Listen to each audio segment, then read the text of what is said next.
채봉 감별곡은 조선시대 말기 세도 정치가 극심했던 19세기를 배경으로 하고 있습니다. 순조, 헌종, 철종 3대 60여 년간 안동 김씨의 세도 정권 아래 자행된 부정부패와 매간매직을 우리는 작품 속에서 잘 이해할 수 있습니다. 또 채봉과 장필성이라는 젊은 세대의 진취적인 기상과 새로운 사랑에 대한 태도도 만날 수 있습니다. 자신이 남자를 선택하고 그 사랑을 온갖 순환 속에서 끝까지 지켜내는 주체적인 여성상을 보여주는 채봉의 모습은 신선합니다.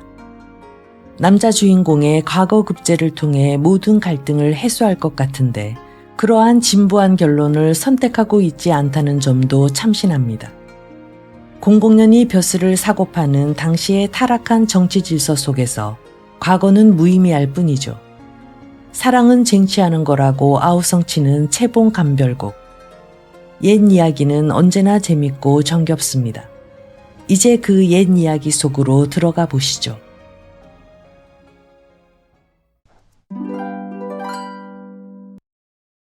가을바람은 쓸쓸히 부는데 어젯밤 불던 바람에 가을빛이 완연하다. 모란봉 찬바람이 단풍잎과 낙엽을 흩날려서 평양성 안으로 들여보낸다. 붉게 물드는 저녁 노을을 배경으로 외로이 서쪽 창가에 기대어 바람에 흩날리는 낙엽을 하염없이 바라보고 있는 여인은 평양성에 사는 김진사의 딸 채봉이다. 김진사는 평양에서 이름난 양반으로 문벌과 재산이 남부럽지 않건만은 슬아에 자식이 없어 항상 한탄하더니 뒤늦게 딸 하나를 낳아 이름을 채봉이라 하였다. 채봉은 재주가 뛰어나 바느질은 물론이고 시짓고 글씨 쓰는 것이 남보다 월등했으며 모습은 꽃같이 아름다웠다. 김진사 내외는 지극히 아끼는 이 딸에게 걸맞는 짝을 맺어주려 했으나 평양 같은 시골 구석에는 딸의 배필이 없다고 여겨 김진사가 사익감을 구하려고 한양으로 올라갔다. 채봉이 별당 안에서 홀로 아름다움을 지키니 세월이 물 흐르듯 하여 이미 이팔 청춘이었다. 창가에 매화꽃이 떨어지고 버들가지에 깨꼬리가 울 적마다 기쁜 소식이 늦어감을 한탄했지만 무정한 세월은 멈출 줄을 몰랐다. 봄이 가고 여름이 지나도록 아름다운 기약은 멀어만 가고 뜰 앞에 낙엽에 가을바람이 쓸쓸히 부니 허전한 마음에 탄식을 금할 길이 없었다. 채봉이 서쪽으로 넘어가는 저녁해를 바라보다가 바람에 날리는 단풍잎을 따라 후원으로 나오면서 나직한 목소리로 몸종을 부른다. 예, 취향아, 후원으로 나오너라. 취향이가 뒤를 따라 나서더니 동산에 올라 아이고, 벌써 나뭇잎이 빨갛게 물들었네. 그렇게 푸르고 신선하던 빛은 다 어디로 가고 누가 이렇게 주황이며 다홍을 물들여 놓았을까. 채봉이 그 말을 듣고 세월이 정말 빠르구나. 이 동산에 온갖 꽃이 색색으로 피어 만발하고 버들림 늘어질 적이 어제 같건만은 연못가의 봄풀이 꿈을 깨기도 전 뜰 앞의 오동나무가 가을을 알리는구나. 인생 100년이 잠깐이라. 금년도 벌써 복숭아꽃 피는 춘삼월 다 지나고 찬바람이 쓸쓸히 부니 우리의 인생도 저같이 늙는구나. 취향이 대답하길 그러게 말씀이요. 버들가지 채찍으로 안장마 급히 몰아 진사님 떠나신 지 어제 같건만 한여름 다 지나고 추구월이 되어도 소식조차 막연합니다 그려. 이렇게 서로 탄식한다. 채봉이 떨어진 나뭇잎을 주워들고 아름다운 얼굴에 대면서 가는 허리 저녁 바람에 날릴 듯 서 있는데 마침 이때 서쪽 담장 터진 곳에서 나뭇가지 흔들리며 사람 소리가 들린다. 깜짝 놀라 돌아보니 어떤 미소년이 나뭇가지를 휘어잡고 담장 안을 들여다보는데 나이는 18, 19가량이요. 의복이 말끔하고 얼굴이 아름다우며 풍채가 수려한지라. 채봉은 첫눈에 마음이 끌리나 부끄러워 차마 얼굴을 들지 못하고 취향을 앞세워 급히 초당으로 들어가 동산으로 난 문을 걸어 잠근다. 그 소녀는 채봉이 취향을 데리고 급히 들어가 문 거는 것을 보고 담 터진 곳으로 들어와 이리저리 동산을 구경한다. 아리따운 아가씨가 앉았던 자리에 가 앉아보니 향기의 여운이 남아있는 듯하다. 아, 신선이 하늘로 올라가니 버들가지 늘어진 빈 경치만 남았고 새소리 시끄럽게 들리는데 미인은 다시 보이지 않는구나 하고 탄식하며 초당을 바라보다가 우연히 고개를 숙여 땅을 보니 조그만 비단 수건이 떨어져 있다. 주워서 펼쳐보니 수건 한 기퉁이에 채봉이란 두 글자가 수놓아져 있다. 이는 분명 그 처녀의 수건이요 채봉이 그 이름이다 라고 생각하며 그 여자의 향기를 가슴에 품고 무슨 큰 보배나 얻은 듯이 뿌듯하여 앉았던 자리로 다시 오려 하는데 문 안에서 사람 소리가 들린다. 급히 담 터진 곳으로 돌아와서 동정을 살피니 아까 그 처녀의 몸종이 다시 나와서 무엇을 찾는지 두리번거리며 이상도 해라. 방금 떨어진 수건이 어디로 갔을까? 하고 혼잣말을 한다. 소년이 그 소리를 듣고 말이 입 밖으로 나오는 줄도 모르고 말하니 이미 내게 와 있는 물건을 아무리 찾아봐라. 찾을 수 있나? 공연히 애만 쓰지. 수건을 찾던 취향이 이 말을 듣고 소년 앞으로 쪼르르 달려와 공손한 말로 수건을 달라 청한다. 서방님이 뉘신지 모르나 지금 하시는 말씀을 들은즉 수건을 얻으신 듯하니 얻으시었거든 내어주시면 그 은혜 잊지 않겠습니다. 소년이 그 말을 듣고 이 수건이 어떤 사람의 것이냐 하고 물어보니 취향이 대답하길 우리 아가씨 것이옵니다. 너희 아가씨 물건이면 도로 줄 터이니 아가씨더러 직접 와서 가져가시라고 해라.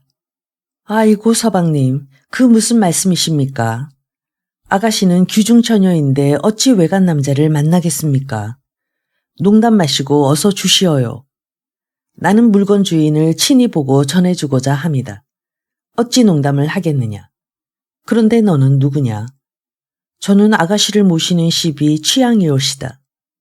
너희 아가씨 이름이 무엇이냐? 취향이 방긋 웃으며 외간 남자가 남의 집 규수 이름을 알아 무엇하시렵니까? 천부당 만부당한 말씀 마시고 수건이나 어서 주세요. 소년이 껄껄 웃고 예 취향아, 이름이라 하는 것은 남녀를 불문하여 부르라고 있는 것인데 그렇게 천부당 만부당할 것이 무엇이냐? 내가 아는 것이 있기에 묻는 말이다. 규수의 이름은 부모가 부르자고 지은 것이지 외간 남자가 어찌 남의 집 규수 이름을 부르리이까? 하하하하. 내 말도 그럴듯하다마는 나는 이름을 알고야 수건을 줄 터이니 이름을 말하려거든 말고 말려거든 하지 마라. 취향이 속으로 생각하기를 어떠한 양반이신지 모르지만 우리 아가씨와 인물이 맞먹을 뿐 아니라 아가씨의 이름이 수건에 있어 알고 짐짓 묻는 것이니 말한들 무슨 상관이 있겠는가 하고 한번 생긋 웃으며 못 이기는 채 말을 한다. 진정으로 알고자 하시면 말할 것이니 수건을 돌려주시렵니까? 주다뿐이겠느냐. 채봉이라 하신답니다. 허허, 채봉이라 말하기가 그렇게 어려우냐. 이 수건에도 그 글자가 있으나 내 말을 듣고자 함이었다. 이제 수건을 주기는 줄 것이니 거기 잠깐 섰거라. 곧 다녀오마. 다녀오실 때 다녀오시더라도 수건은 주고 가세요. 오냐, 즉시 올 터이니 잠깐만 기다려라. 하고 소녀는 급히 아랫집으로 들어가 벼루에 먹을 갈더니 붓에 먹물을 듬뿍 찍어 수건에 시한구를 써서 취향에게 건네준다. 나는 대동문 밖에 사는 장필성이다. 선친께서는 선천부사로 계시다가 돌아가시고 호러모님스라에서 아직까지 장가를 못 간 것이 걱정되어 날마다 이리저리 짝을 찾고 있었다. 너희 아가씨께 말씀드리고 이 수건을 드려라. 수건을 보시면 답장이 있을 것이니 회답을 전해다오. 여기 서서 기다리마. 취향이 수건을 받아보고 짐짓 놀라. 에그머니, 이 수건을 어떻게 갖다 드리라고 이렇게 글씨를 써서 못 쓰게 만들었습니까? 갖다 드리면 화내실 것이니 이를 어찌합니까? 수건을 버려도 내 잘못인데 내가 무슨 상관이 있느냐. 갖다 드려 보아라. 훗날 너에게 은혜를 후히 갚을 날이 있을 것이다. 취향이 마지못해 수건을 가지고 초당으로 들어간다. 이때 채봉은 수건을 찾으러 간 취향이 한참 지나도록 들어오지 아니하니 속으로 생각하기를 이 애가 무슨 일로 안이 들어올까? 수건을 찾느라고 이렇게 늦는가? 혹시 다만을 엿보던 소년이 수건을 집어들고 취향이와 실랑이를 하나? 참 이상스러운 일이로군. 내가 귀중처녀가 되어 외간 남자의 일을 생각함이 온당치 못하나 남자 중에 그렇게 잘난 인물이 또 있던가. 그러한 인물에 글재주까지 있으면 가히 금상첨화련만은 시골에서 자라 무식할 지경이면 그 인물이 아깝구나. 이렇게 여러 가지로 생각을 하는데 취향이 손에 수건을 들고 들어오며 참 세상에 희한한 일도 있지요. 채봉이 이 소리를 듣고 급한 말로 예, 취향아, 무슨 일이 희한하며 대체 무엇하느라 이제 왔느냐? 다른 일이 아닙니다. 수건을 아무리 찾아도 없더니 아까 단밖에서 엿보던 이가 수건을 들고 서서 제가 수건 찾는 양을 보고 있더이다. 제가 달라고 해도 안 주기에 무수히 실랑이를 하다가 수건에 글을 써주기에 마지못해 받아가지고 왔습니다. 아가씨께서 꾸중이나 아니하실는지요. 헌데 그 양반 인물 하나는 참 잘생겼소. 하고 수건을 앞에 놓으니 채봉이 얼굴이 붉어진다. 수건을 펴보니 그 속에 글이 적혔는데 수건에서 아름다운 여인의 향기가 풍기니 하늘이 나에게 정다운 사람을 짝지어 줌이라. 은근한 마음으로 사랑의 노래를 보내니 신랑 각시가 되어 신방에 들기를 바라노라. 만생 장필성 근정 라고 쓰여 있다. 채봉이 얼굴을 더욱 붉히더니 속으로 무슨 생각을 하며 눈빛을 모아 글씨를 뚫어져라 보고 있는데 취향이 그 눈치를 알고 채봉을 쳐다보며 웃는다. 뭐라 글을 썼어요? 좀 일러주세요. 채봉이 태어난 낯으로 읽으면 내가 알겠느냐. 그런데 수건을 못 찾으면 그냥 오지. 왜 부질없이 이런 것을 받아가지고 왔느냐. 남의 글을 보고 회답을 아니할 수도 없고 어찌하면 좋단 말이냐. 아무렇게나 두어자 적어주세요. 그 양반이 지금 밖에 서서 기다립니다. 채봉이 마지못해 방으로 들어가 오색 편지지에 글 두 구를 지어 취향에게 주며 이번 일은 처음 겪는 일이라 마지못해 답장을 주지만 이제부터 그런 글을 가져오지 마라. 취향이 생글생글 웃으며 봤더니 아가씨께서는 뭐라고 쓰셨어요? 에그, 글을 모르니 가깝도 해라. 채봉이 취향의 등을 탁 치며 이따가 밤에 일러줄 것이니 어서 갖다 주고 오너라. 그리고 그 양반이 아랫집에서 글을 지어가지고 나왔다니 또 그리로 들어가는지 보고 오너라. 예, 그런데 그 양반은 김첨사 집에서 머물고 있다고 해요. 그러면 김첨사 집가는 어찌 되나 물어나 보아라. 취향이 대답하고 장필성 있는 곳으로 와서 채봉의 답장을 전하니 그대에게 고나노니 선녀를 만나는 꿈은 생각지 말고 힘써 글을 읽어 과거에 급제하소서 하였거늘 장필성이 글을 다 읽고 속으로 깊이 감동하여 취향에게 묻는다. 답장을 전해주어 고맙다. 그런데 너희 아가씨가 지금 몇 살이나 되었느냐? 지금 16입니다요. 16된 규수로 글 공부를 어떻게 이처럼 하셨느냐. 우리 댁 진사님께서 알뜰히 가르치고 금이야 오기야 기르시는 터이옵니다. 지금 진사님께서는 댁에 계시느냐. 한양 가셨습니다요. 한양은 무슨 일로 가셨느냐. 자세히는 모르오나 아마 사익감을 구하러 가신 듯합니다. 장필성이 그 말을 듣고 속으로 은근히 놀라 다시 묻는다. 그래. 너희 아가씨를 한양으로 시집 보낸다 하시더냐. 평양 바닥에는 마땅한 인물이 없다고 하시며 한양으로 올라가셨으니까 알 수 없지요. 그런데 서방님은 김첨사 댁과 어떻게 되시나요? 내 외갓댁이다. 그건 그렇고 내가 너에게 청할 말이 있는데 들으려느냐. 무슨 말씀이신지요? 들을만 하면 듣고 못 들을만 하면 아니 듣지요. 다름 아니라 너희 아가씨는 아름다운 처녀이고 나 또한 어엿한 선비다. 배필이 이보다 더할 것 있겠느냐. 초면에 이런 부탁하기는 어렵다마는 내가 중간에 다리를 놓아 너희 아가씨와 한번 만나게 해주면 내 은혜는 잊지 아니하마. 취향이 그 말을 듣고 속으로 무슨 생각을 하는지 아무 말 없이 서서 장필성을 쳐다본다. 왜 대답 없이 나만 쳐다보느냐. 우리 댁 진사님 성품이 엄하시니 만일 이런 일을 아시면 나는 죽습니다요. 내게 그런 말씀 마시고 중매쟁이를 보내 혼인하자고 하시는 것이 좋을 듯합니다. 나도 그런 생각을 안 한 것은 아니다마는 내 아가씨를 한번 만난 후에 중매쟁이를 보낼 것이다. 너는 나와 내 아가씨를 위해 아름다운 인연을 맺게 해줌이 어떻겠느냐. 취향이 속으로 생각하기를 문벌도 비슷하고 인물도 막상막하이니 가히 좋은 짝이라. 1차로 시험이나 한번 해보자. 하고 잠시 생각하더니 장필성의 귀에 입을 대고 무엇이라고 두어 마디 하고는 한번 방긋 웃으며 그리한 후 일이 되는 것은 서방님께 달렸으니 후회 없도록 하십시오.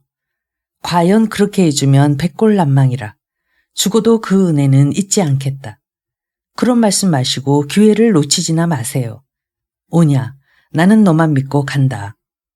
이같이 단단히 약속을 하고 장필성은 김첨사 집으로, 취향은 초당으로 각각 들어간다.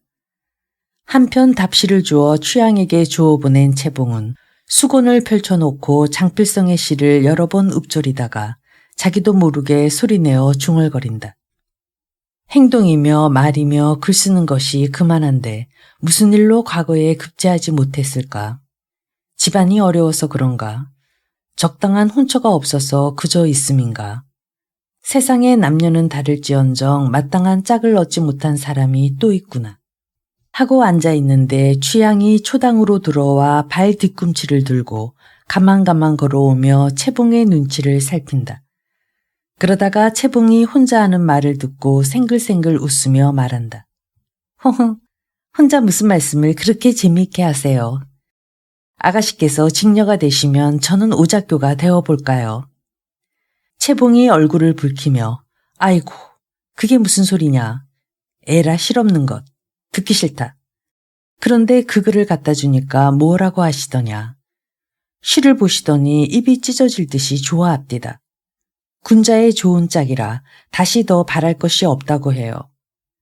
채봉이 다시 묻지 않고 얼굴이 붉어져 황급히 방으로 들어간다. 달빛 아래 아름다운 만남. 취향이 장필성과 그렇게 약속을 했지만 틈을 낼 길이 없더니 하루는 채봉과 같이 초당에 앉아 있는데 달이 떠오르며 밝기가 대낮 같아 사람의 마음을 울적하게 한다. 취향이 채봉을 쳐다보며 아가씨, 달빛이 이렇게 밝은데 뒤뜰에 가서 달 구경 안 하시렵니까? 중추명월이라 달이 참 좋구나. 후원에 가서 달 구경이나 할까? 채봉이 취향을 데리고 이리저리 거닐며 달빛을 감상한다. 이때 취향과 미리 약속한 장필성은 저녁을 일찍 먹고 담 터진 곳으로 들어와 취향의 기침 소리를 기다리고 있는 중이다. 취향이 채봉과 같이 후원으로 나오는 것을 보고 급히 몸을 감추며 취향의 동정을 살피는데 취향이 장필성 숨은 데를 보며 기침을 두어 번 하여 나오라는 신호를 한다. 장필성이 급히 몸을 일으켜 채봉 앞으로 나와 달 아래 우뚝 서니 채봉이 깜짝 놀라 급히 몸을 피하고자 한다. 취향이 채봉의 앞을 막아서며 아가씨 놀라지 마옵소서. 이 양반은 전번에 글을 주고받았던 장서방이옵니다. 그 양반이 무슨 일로 우리 집 후원에 들어오셨단 말이냐. 빨리 나가시라고 해라. 취향이 미처 말할 새도 없이 장필성이 채봉 앞으로 와 공손히 말한다. 소생에 대해서는 일찍이 취향에게 들으신 줄 압니다. 소생을 지금 나가라 하시나 꽃본 나비가 어찌 그냥 지나가며 물본 기러기가 어찌 어부를 두려워하겠습니까? 아가씨는 소생을 저버리지 마소서. 소생은 아가씨와 더불어 숙녀와 군자의 아름다운 인연을 맺어 부부되기를 맹세함이 소원입니다. 채봉은 어찌할 바를 몰라 아무 말 없이 얼굴만 붉어져 달빛 아래 서 있다. 취향이 채봉을 쳐다보며 아가씨, 저의 말을 들으세요. 삼생의 인연이 없다면 어찌 오늘과 같은 일이 생겼겠습니까? 전번에 수건을 잃으신 것도 우연한 일이 아니요. 또 수건을 이분이 주우신 것도 하늘의 뜻이라 사람의 힘으로 막지 못할 것입니다. 또 이분과는 집안도 비슷하고 아직 혼인을 하지 않으신 것도 아가씨를 만나려고 함이니 어찌 하늘이 정해준 인연이라 아니하겠어요. 주저하지 마시고 한 말씀 해주시면 백년대사를 정할 수 있습니다. 채봉이 더욱 부끄러워 고개를 돌리고 숨소리도 없이 서 있는데 몸이 단 장필성은 마음이 급하여 아가씨께서 이처럼 말씀을 아니하시니 소생을 받아들이지 아니하심입니까? 굳이 말씀을 안 하시면 소생은 이 가련한 신세를 세상에 버리고자 하니 한 말씀이라도 해주옵소서 하고 앞으로 다가서니 채봉이 마지 못하여 얼굴을 숙이고 겨우 입을 열어 모기만하게 말을 한다. 전일 군자께서 주신 글귀도 잊지 아니하고 있사오며 또 취향에게 들은 말도 있으니 어찌 다른 말을 하겠습니까? 채봉의 말 떨어지는 것을 보고 취향은 반가운 생각이 나서 말을 가로막으며 그만하면 우리 아가씨의 뜻을 알 것이니 서방님은 댁으로 돌아가서 중매쟁이를 보내 혼인하자고 하는 것이 좋을 듯합니다. 담도 기뻐 싸우니 어서 댁으로 돌아가시고 내일 중매쟁이를 보내소서 하며 채봉을 데리고 초당으로 들어간다.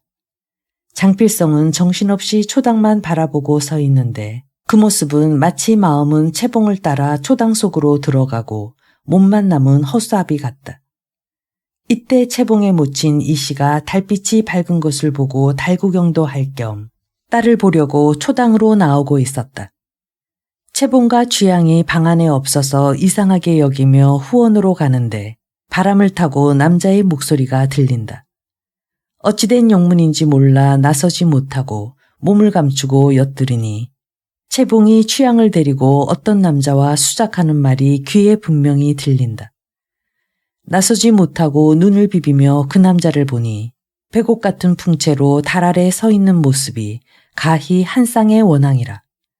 몰래 수작하는 이야기를 듣다가 취향이 장필성과 작별하고 채봉과 같이 돌아오는 것을 보고 급히 초당마루에 올라가 앉으니 뒤이어 채봉과 취향이 들어온다. 이씨 부인이 시치미를 떼고 묻는다. 아가, 어디를 갔다가 이렇게 늦게 오느냐? 채봉은 부끄러워서 미처 대답을 못하고 취향이 대신 대답을 한다. 달이 하도 밝기에 후원에서 놀다가 이제야 옵니다. 어린아이들이 무섭지도 않느냐? 요즘 들으니 후원 담 터진 데 사람의 발자취가 있다고 하던데 다시는 밤중에 나가지 말아라. 지금 후원에서 남자의 목소리가 언뜻 들리던데 누가 들어왔느냐?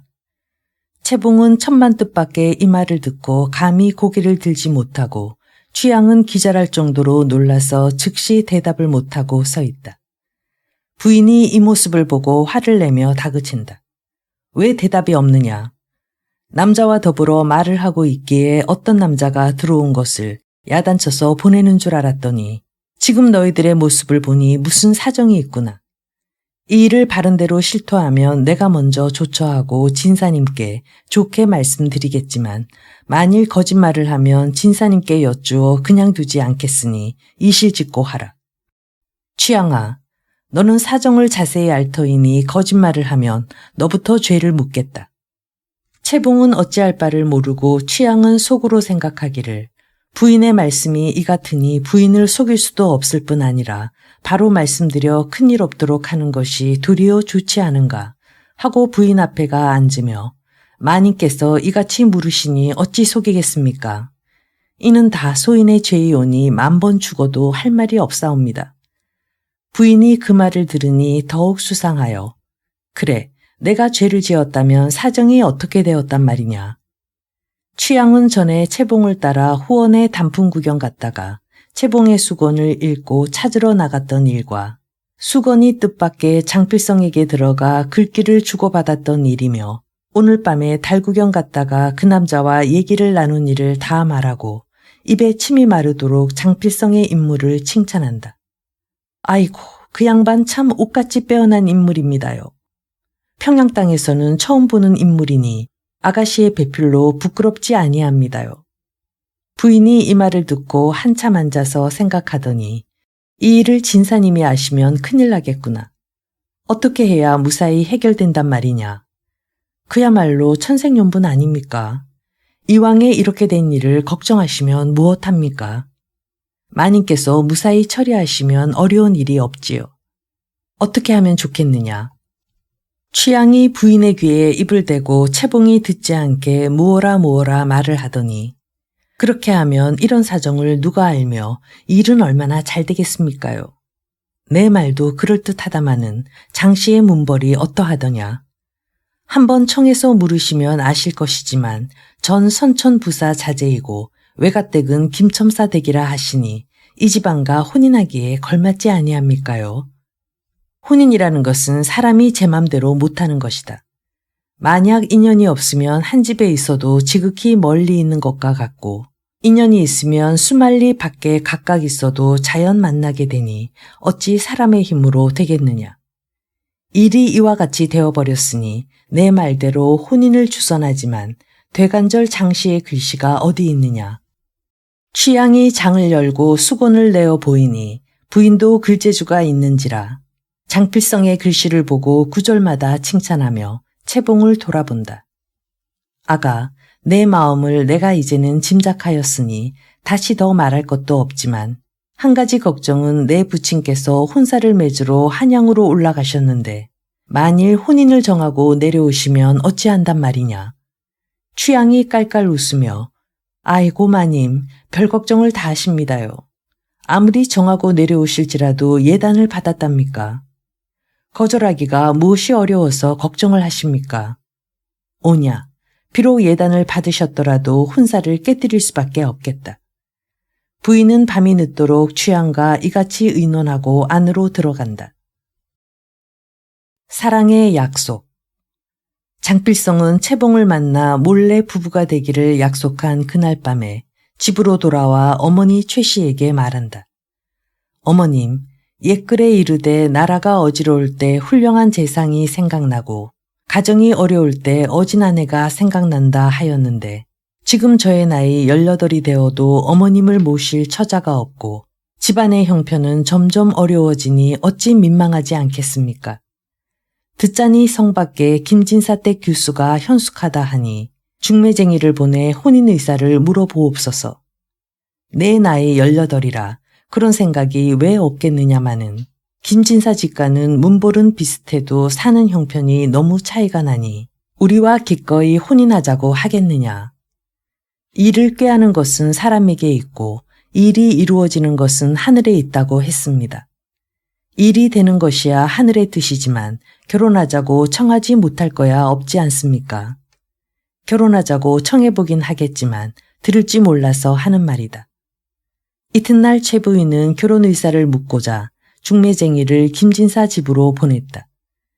이때 이 부인은 혼자 앉아서 채봉의 혼사를 생각하며 온갖 걱정을 하고 있는데 밖에서 중매쟁이가 들어오며 인사를 한다. 마님, 안녕하십니까? 중매할머무나. 요즘은 자주 볼 수 없으니 아마 재미가 좋은 모양이지. 오늘은 무슨 바람이 불어서 왔나? 중매할멈이 방으로 들어와 앉으며 좋은 신랑감이 하나 있기에 왔습니다. 어떤 신랑이란 말인가? 다른 신랑이 아니라 대동문 밖에 사는 전 선천부사의 아드님인데 인물은 반악 같고 풍채는 두목 같으며 문장은 이태백같이 청산유수며 글씨는 왕후군 같사오니 이댁 아가씨와 좋은 짝이 될 것입니다. 제가 수십 년을 돌아다녔지만 평생에 처음 보는 뛰어난 사람이기에 드리는 말씀입니다. 이댁과 혼인을 맺으시면 제가 생색이 날 듯합니다. 나도 일찍이 그 신랑이 뛰어나다는 말을 들었거니와 내가 한번 친히 보고자 하네. 언제 나의 집으로 데리고 오게. 그리하십시오.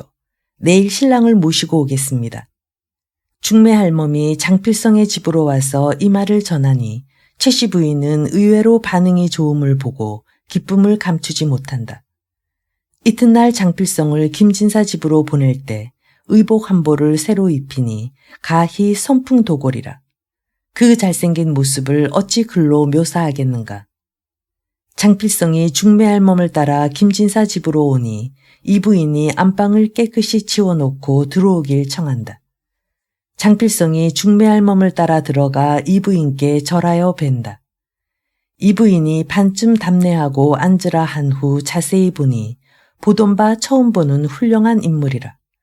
기쁨을 이기지 못하여 이보게 내가 그대를 청함이 무슨 까닭인지 알겠나. 오늘 그대를 보니 기쁜 마음을 헤아릴 수 없네. 우리 내외 50살의 자식이라고는 딸 하나뿐이네. 아무것도 배운 것 없어 철이 없기가 한량 없는데 자네 모친께서 헛소문을 들으시고 혼인을 하자 하시니 감히 거역치 못하겠네. 우선 사주단자나 걸어놓은 후 진사님께서 돌아오시거든 혼례를 올릴 터이니 그리 알고 자네 모친께 말씀 여쭙게 하고 웃는 얼굴로 수건 하나를 내어 보이며 그대가 글 공부를 많이 했다 하니 이 글을 누가 지은 것인지 짐작하겠나. 장필성이 고개를 들어보니 그 글은 곧 자기가 채봉에게 지어보낸 것이었다. 속으로 이 일이 벌써 탄로가 나서 이같이 됐구나 생각하고 도리어 잘됐다고 여겨 공손히 대답한다. 어찌 모르리이까. 존귀한 집안을 더럽혔으니 죽을 죄를 졌습니다. 내가 이런 것을 다 알았으니 어찌 다른 생각이 있겠나. 안심하고 공부에나 힘을 써 대장부 할 일을 잊지 말게. 삼가 분부대로 하겠나이다. 장필성이 부인께 하직하고 돌아가니 이때 취향이 마침 안으로 들어왔다가 장필성과 부인이 말하는 것을 엿듣는다. 급히 초당에 나가 채봉을 보고 아가씨, 서방님이 지금 안에 오셔서 마님과 얘기를 하시는데 모든 일이 잘 됐습니다. 아가씨, 얼마나 기쁘시오. 하고 문틈으로 장필성이 나가는 모습을 가리키며 아가씨, 저 보소. 저희가 신랑 되기로 작정되었다오. 저 양반 처가 다녀가는 거동이나 좀 보소. 하며 취향은 제가 혼인하는 것보다 더 좋아하고 채봉은 말없이 기뻐할 뿐이다. 돈으로 사는 벼슬.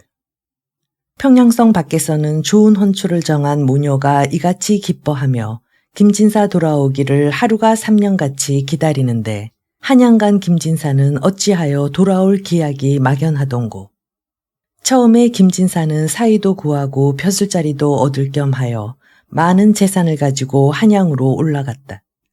그리하여 남북촌 재상들 중에서 곤세가 높은 집안을 찾을 때 당시 허씨가 장안 제1의 세도가로 조종 중신이 따르지 않는 자가 없다 한다. 김진사는 이 소문을 듣고 허씨 집과 가까운 문객 하나를 사귀니 바로 김양주라는 인물이다. 이 위인은 아첨 잘하는 소인배로 허씨에게 제일 가까이 달라붙어서 양주 목사까지 얻어하고 벼슬을 사고 파는데 1등 거간인 사람이다. 김양주는 김진사가 거액의 재산을 가지고 벼슬을 얻으러 올라왔단 말을 듣고 돈줄이나 잡은 듯 친절하게 대하며 평양으로 몰래 사람을 보내 김진사의 재산을 알아보았다. 옳다. 운수가 대통이라고 하더니 금맥 하나 잡았구나. 김양주가 하루는 김진사를 대하여 친절한 척하며 여보 종씨, 한양 올라온 지가 한 달이 되어도 좋은 소식은 없고 돈만 축내니 남의 일 같지 않고 딱하구려. 돈 쓰는 거야 관계없소마는 영감 애쓰는 걸 보니 미안하오. 원 천만의 말씀이오. 그런데 좋은 자리가 하나 있으니 해보려오. 무엇이오? 종씨가 아직 진사로 있으니 우선 출륙은 해야 되지 않겠소. 그렇지요. 우선 돈 1000냥만 주시오. 건원능 정자각 수리별단이란 벼슬을 하시게 하리이다. 김진사는 벼슬한다는 말에 입이 벌어져 종로 백목전에 어음표를 얼른 내어준다. 일단 벼슬을 하기 시작하면 고을에 수령하기는 쉽겠지요. 그렇고 말고 벼슬이라는 것이 순서가 있어서 수령을 하려면 낮은 벼슬이라도 해야 하지요. 그렇지 않으면 세월이 아무리 지나도 할 수가 없고 저야 시골 사람이라 무얼 합니까? 그저 영감하시기에 달렸지요. 염려 마시오. 내가 다 알아서 할 터이니 돈이나 잘 되시오. 예, 주선만 잘해주시오. 돈이 얼마나 되어? 허판소 욕심에 여간돈 가지고는 어려운데 돈이야 가지고 온 것이 한 5,000냥 되지요. 그것 가지고 되겠소. 적어도 10,000냥은 가져야 작은 고을 현감이라도 얻을 것이오. 그러면 표라도 해놓고 내려가서 치르리이다. 그야 관계없소. 어찌하든지 사흘 안에 임금께서 내리신 칙지를 갖다 드릴 것이니 한턱 내시오. 한턱뿐이요. 사실이 그러면 두턱이라도 내겠소. 이같이 단단히 서로 약속하고 김진사는 돈 구할 것을 생각하느라 잠을 자지 못하고 김양주 오기만을 고대한다. 하루는 김양주가 분발과 벼슬찍지를 갖다 주며 헛생색을 한다. 종시, 이번 벼슬자리는 만냥이라도 헐값이오. 그런데 직지는 임금께서 내리는 것이라 함부로 받을 수 없고 사모관대를 갖추고 북향사배한 후 깨끗한 소반에 받아야 하오. 사모관대가 있어야지요. 참 없겠구려. 가만히 계시오. 우리 집에 있으니 가지고 오라 하리이다. 하고 하인을 시켜 입힌다. 김진사 북향사배 후 칙지를 받고 김양주에게 살해한다. 영감 아니었으면 어찌 오늘 같은 은혜를 입사오리까. 나야 심부름만 할 따름이지 무슨 힘이 있소. 모든 것이 다 허판서 대감의 힘이지요. 그런데 칙지 가져온 사람에게 예단으로 옷감 몇 필만 주시오. 의뢰 그렇게 주는 것이요. 영감이 아니 말씀하셨더라면 신뢰할 뻔했소. 하고 명조 한 필과 백목 한 필을 주워 보낸다. 또 하인을 보내 좋은 탄건을 사오게 한 후에 옷을 새로 말쑥하게 차려입고 나선다. 김양주가 그런 김진사를 쳐다보며 허허 참으로 훌륭한 참복 나으리로구려. 김진사는 기분이 좋아져 김양주를 보고 말하기를 영감 벼슬턱을 아니 낼 수 없은즉 어디 가서 소리나 한마디 듣고 술이나 한 잔 드십시다. 김양주는 속으로 생각하길 돈 100냥 정도 인정을 쓸 줄 알았더니 술로 때우려는구나 하고 심사가 꼬인다. 그러나 빈말로 종시 천만의 말씀이요. 한턱이 다 무엇이요. 전번에 말한 것은 실없는 말인데 정말로 들으셨소. 정말이든 실없는 말이든 가십시다. 내가 서울 온 후 기생집이라곤 구경을 못했으니 구경 좀 시켜주시구려. 그리하시오. 그거야 어렵지 않소. 나는 종씨가 돈을 너무 많이 쓰실까봐 그러는 것이오. 그토록 생각해 주시니 어찌할 바를 모르겠소. 하여간 갑시다. 정 가시고 싶거든 가십시다. 어떤 집이 좋소?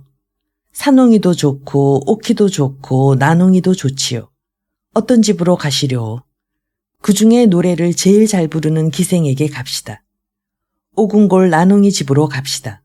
하고 둘이 오궁골로 가서 김진사는 뒤에 서고 김양주가 대문에서 부른다. 이리 오너라! 이리 오너라! 안에서 어떤 사람이 대답한다. 기생은 놀이 가고 없소. 김양주가 이 소리를 듣고 김진사를 돌아보며 여보 김참봉 우리가 나농이와 인연이 없나 보. 남문동 산홍이 집으로 갑시다. 김진사는 절에 간 색시처럼 졸졸 김양주를 따라간다. 김양주가 남문으로 들어가더니 어느 집 대문에 서서 이리 오너라!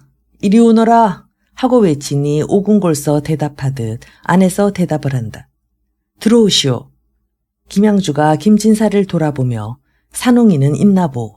들어갑시다.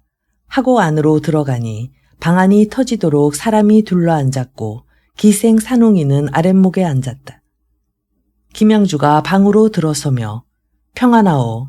별일 없으신가? 하니 기생이 일어서며 평안하시오. 앉았던 사람들도 일제히 네 평안하오 하고 대답한다. 김양주가 좌우를 돌아보며 자리 좀 잽시다 한다. 여럿이 기름 짜듯 조금씩 좁히니 두 사람 앉을 자리가 생긴다. 김양주와 김진사는 빈자리에 들어가 앉는다. 김양주가 담배를 뻑뻑 빨아 연기를 내뿜으니 용문상 안개 끼듯 천장이 보이지 않을 정도로 연기가 자욱하여 사람의 골머리를 때릴 지경이다. 좌우에 앉았던 사람들이 흘끔흘끔 눈치를 보며 하나둘씩 나간다. 만일 만만한 사람이 이같이 했으면 이게 무슨 짓이냐. 너 같은 오입쟁이는 처음 본다. 어서 썩 나가거라. 하겠지만 김양주는 하필 허판서의 신복으로 도처에 세력이 깔려 있으므로 모두들 아무 말도 못하고 나간다. 나중에는 주인 기생과 김양주, 김진사 세 사람만 남았다. 김양주가 껄껄 웃으며 허허 그 오입쟁이들이 우리가 오니까 왜 모두들 달아나나. 산홍이가 생글생글 웃으며 새 손님이 오면 묵은 손님은 나가는 것 아니겠습니까? 가히 오입쟁이 문자로구나. 예, 산홍아, 우선 상이나 차려오라 일러라. 산홍이가 미닫이를 열고 내다보며 이리 좀 오 하고 부르니 의복은 이몽룡 어사 출도하던 때같이 허름하게 입고 이마에는 망건자리가 없이 머리는 수양버들같이 귀 뒤로 축 늘어졌고 얼굴은 아편쟁이같이 누렇게 뜬 위인이 건너방에서 툭 튀어나온다. 어서 가서 약주 좀 차려오.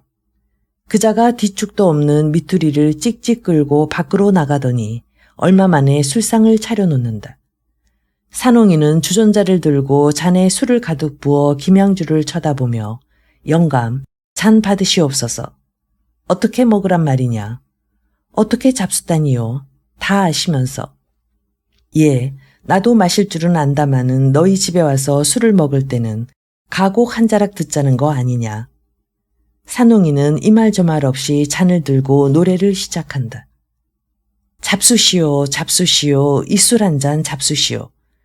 이 술은 술이 아니라 한무제 승로반에 이슬 받은 것이오니 이 술 한 잔 잡수시면 천년 만년 사오리다. 김양주가 술을 받아 마신 후에 또 한 잔 가득 부어 김진사에게 권하며 먼저 곤주가를 했으니 지금은 다른 것으로 하겠어요. 내 마음대로 하거라.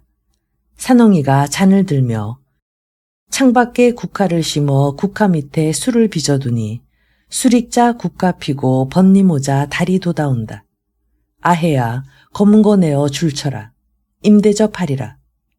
김진사가 술을 받아 마시고 기쁜 얼굴로 기생을 쳐다보며 예, 그 노래 참 좋다. 과연 이름난 기생이로다. 예, 산홍아, 수고하는 김에 편 하나 하려무나. 산홍이 웃으며 황송한 말씀이올시다마는 줄수록 더 달라고 한다더니 들을수록 더 듣고 싶습니까?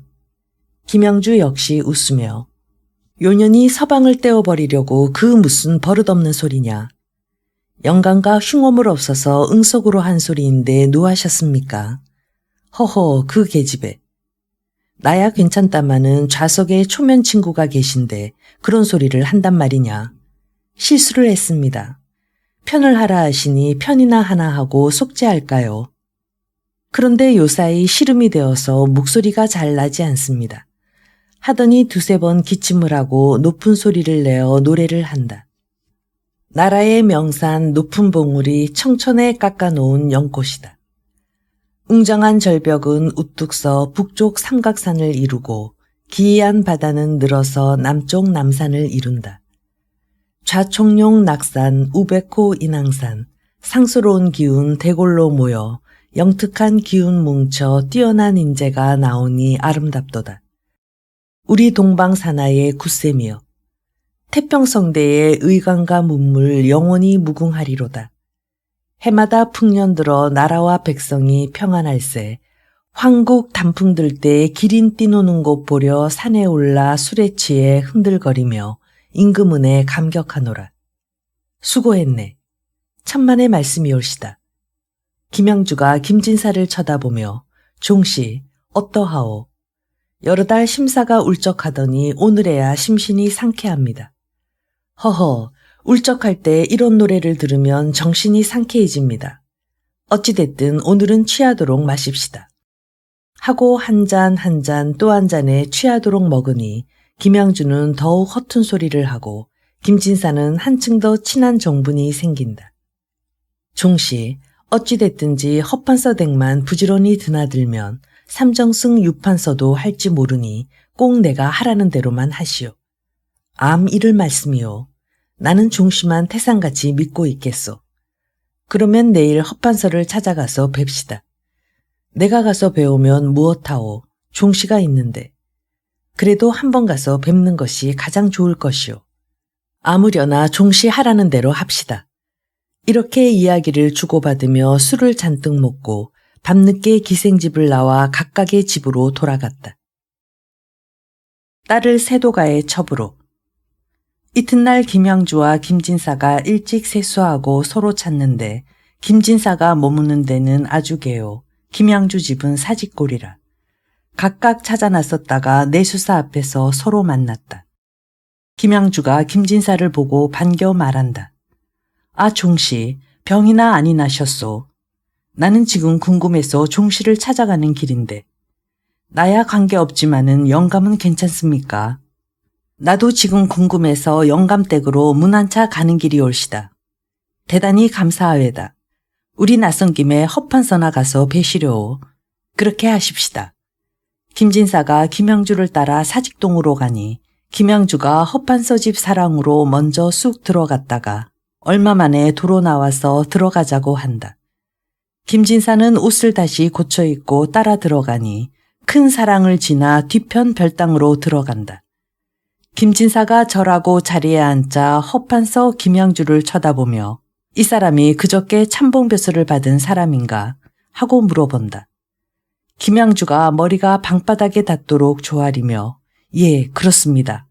하니 허판서가 다시 김진사를 쳐다보며 매우 단정한 선비로군. 그래, 어디 수령 하나 하기가 소원이라지. 우선 시험 삼아 조그마한 과천 현감을 하여 볼까.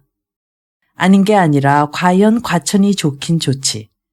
울고 들어가서 웃고 나오는데.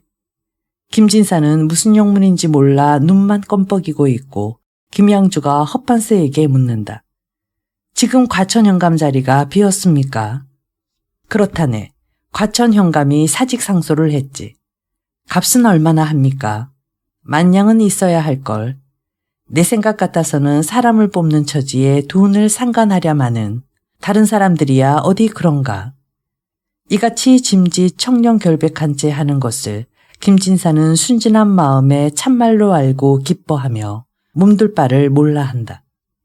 대감께서 은혜를 베풀어 벼슬을 하게 하여 주시고 또 현감까지 맡기신다니 황공무지로소이다. 별소리를 다 하는구려. 오늘 당장 현감 자리를 마련해 줄 터이니 돈표를 써서 두고 가시오. 김양주가 급히 벼루를 꺼내 먹을 가려 하는데 마침 연적에 물이 없다. 김양주가 문에 달린 방울을 쳐 소리를 떨렁내니 15살 된 미소년 하나가 소리를 길게 빼어 대답하고 쪼르르 달려온다. 김양주가 연적을 주며 옛다. 여기 물을 넣어가지고 오너라. 미소년이 받아가지고 별당으로 내려가는데 비록 남자이지만 얼굴이 달덩이 같고 풍채가 늠름하다. 그 아름답고 빼어난 모습이 보던 바 처음이라 김진사는 문득 채봉이 생각나서 옆에 사람이 듣는 줄 깨닫지 못하고 중얼거린다. 그 아이 참 잘생겼구나. 언제 저런 사이 얻어 내 딸과 짝을 지어줄꼬 하는데 허판서와 김양주가 또렷하게 듣고 있었다. 잠시 후 미소년이 연적을 갖다 놓고 돌아가거늘 김진사 넋을 잃고 미소년 가는 데를 바라본다. 이 미소년은 허판서의 시중을 드는 아이인데 허판서는 세상 남녀 간에 이 미소년만한 인물이 없다고 늘 칭찬하는 터이다. 그런데 허판서는 김진사의 말을 듣고 벼랑간 딴 욕심이 생기니 500여리 밖에 있는 채봉의 앞날에 무수한 고난이 이로부터 비롯된다. 김양주가 먹을 다 갈고 김진사를 탁 치며 무엇을 그렇게 정신없이 보고 있소. 어서 어음이나 써서 드리고 갑시다. 예, 쓰지요. 그런데 5천냥은 지금 있고 5천냥은 평양으로 기별해서 가져오든지 그렇지 않으면 내가 내려가야 할 터인데 어찌하면 좋겠습니까? 허판서는 벼슬 팔기에 수단이 있는 양반일 뿐 아니라 김진사 집의 실정을 다 아는 터라 이 말을 듣고 선뜻 허락을 한다. 그러면 5천냥 가진 표는 나를 주고 5천냥은 어음만 써놓았다가 나중에 들여놓게 그려. 김진사는 5천냥 어음을 써놓고 또 5천냥은 돈표를 써놓으니 허판서가 받아 문갑 서랍에 놓고 웃는 낯으로 김진사를 쳐다본다. 내일이면 과천 현감을 할 터이니 이제는 김과천이라 하지. 김과천, 허허허허. 황송합니다. 내일이면 할 터인데 무슨 관계가 있나. 그런데 아까 우리 집 심부름하는 아이를 보고 뭐라고 했나. 위인이 하도 얌전하기에 칭찬했습니다. 글쎄, 칭찬한 줄은 안 해. 그런데 사위 삼았으면 좋겠다고 그러지 않았나. 허판서는 음흉한 생각이 있어서 묻는 말이지만 김진사가 어찌 그런 속을 알겠는가. 조금도 의심하지 않을 뿐 아니라 도리어 황공하여 대답한다. 예, 그러했습니다. 소인에게 미천한 딸이 하나 있사온데 과히 모자라지는 아니하므로 그에 걸맞은 사람으로 짝을 지어주려고 16이 되도록 시집을 못 보냈습니다. 댁 상노를 보니 그 모습이 비슷하기에 무심코 속으로 말한다는 것이 대감 귀에까지 들리게 되었습니다. 허판서가 이 말을 듣고 불같은 욕심이 일어나서 체면도 돌아보지 않고 한바탕 너토르숨을 터뜨리더니 여보게 김가천, 나는 그 상노놈과 비교해서 어떤가 황송합니다. 황송하다고 할 것이 아니라 내가 김가천에게 청할 말이 있으니 부담 없이 들을 텐가. 대감의 분부라면 죽더라도 따르겠사오니 어찌 안 듣겠습니까? 다른 청이 아니라 내가 자네 사이가 되면 어떻겠는가. 천만의 말씀이올시다. 천만의 말이 아니라 내 말을 들어보게. 김양주가 이 자리에 앉아 있어서 하는 말이네만 김양주는 내 속을 다 아네. 내가 작년에 첩을 읽고 마땅한 사람이 없어서 지금까지 그저 있네. 자네 딸을 내게 줄 것 같으면 자네 딸도 호강할 것이요. 자네도 작은 고을 수령으로만 다니겠나. 감사, 아니 참판, 판서는 못하려고. 애초에 김진사가 처음 소홀에 왔을 때는 천금 같은 딸을 위해 좋은 사이를 얻어 낙을 보려는 마음이 먼저였다.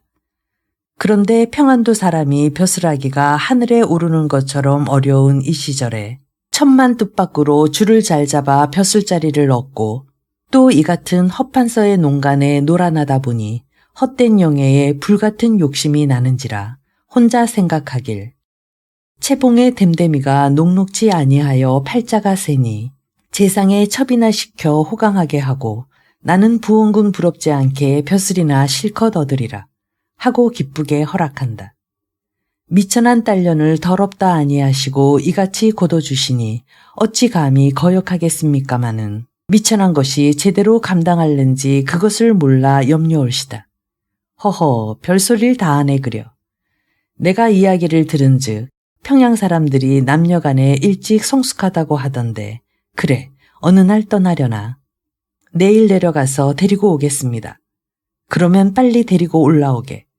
그동안 나는 자네 일을 잘 주선하여 줄 터이니. 김진사는 기뻐 어쩔 줄 몰라 하며 다음날 허판서에게 하직하고 평양으로 내려간다. 닭의 입이 될지언정 소의 뒤는 되지 않겠습니다.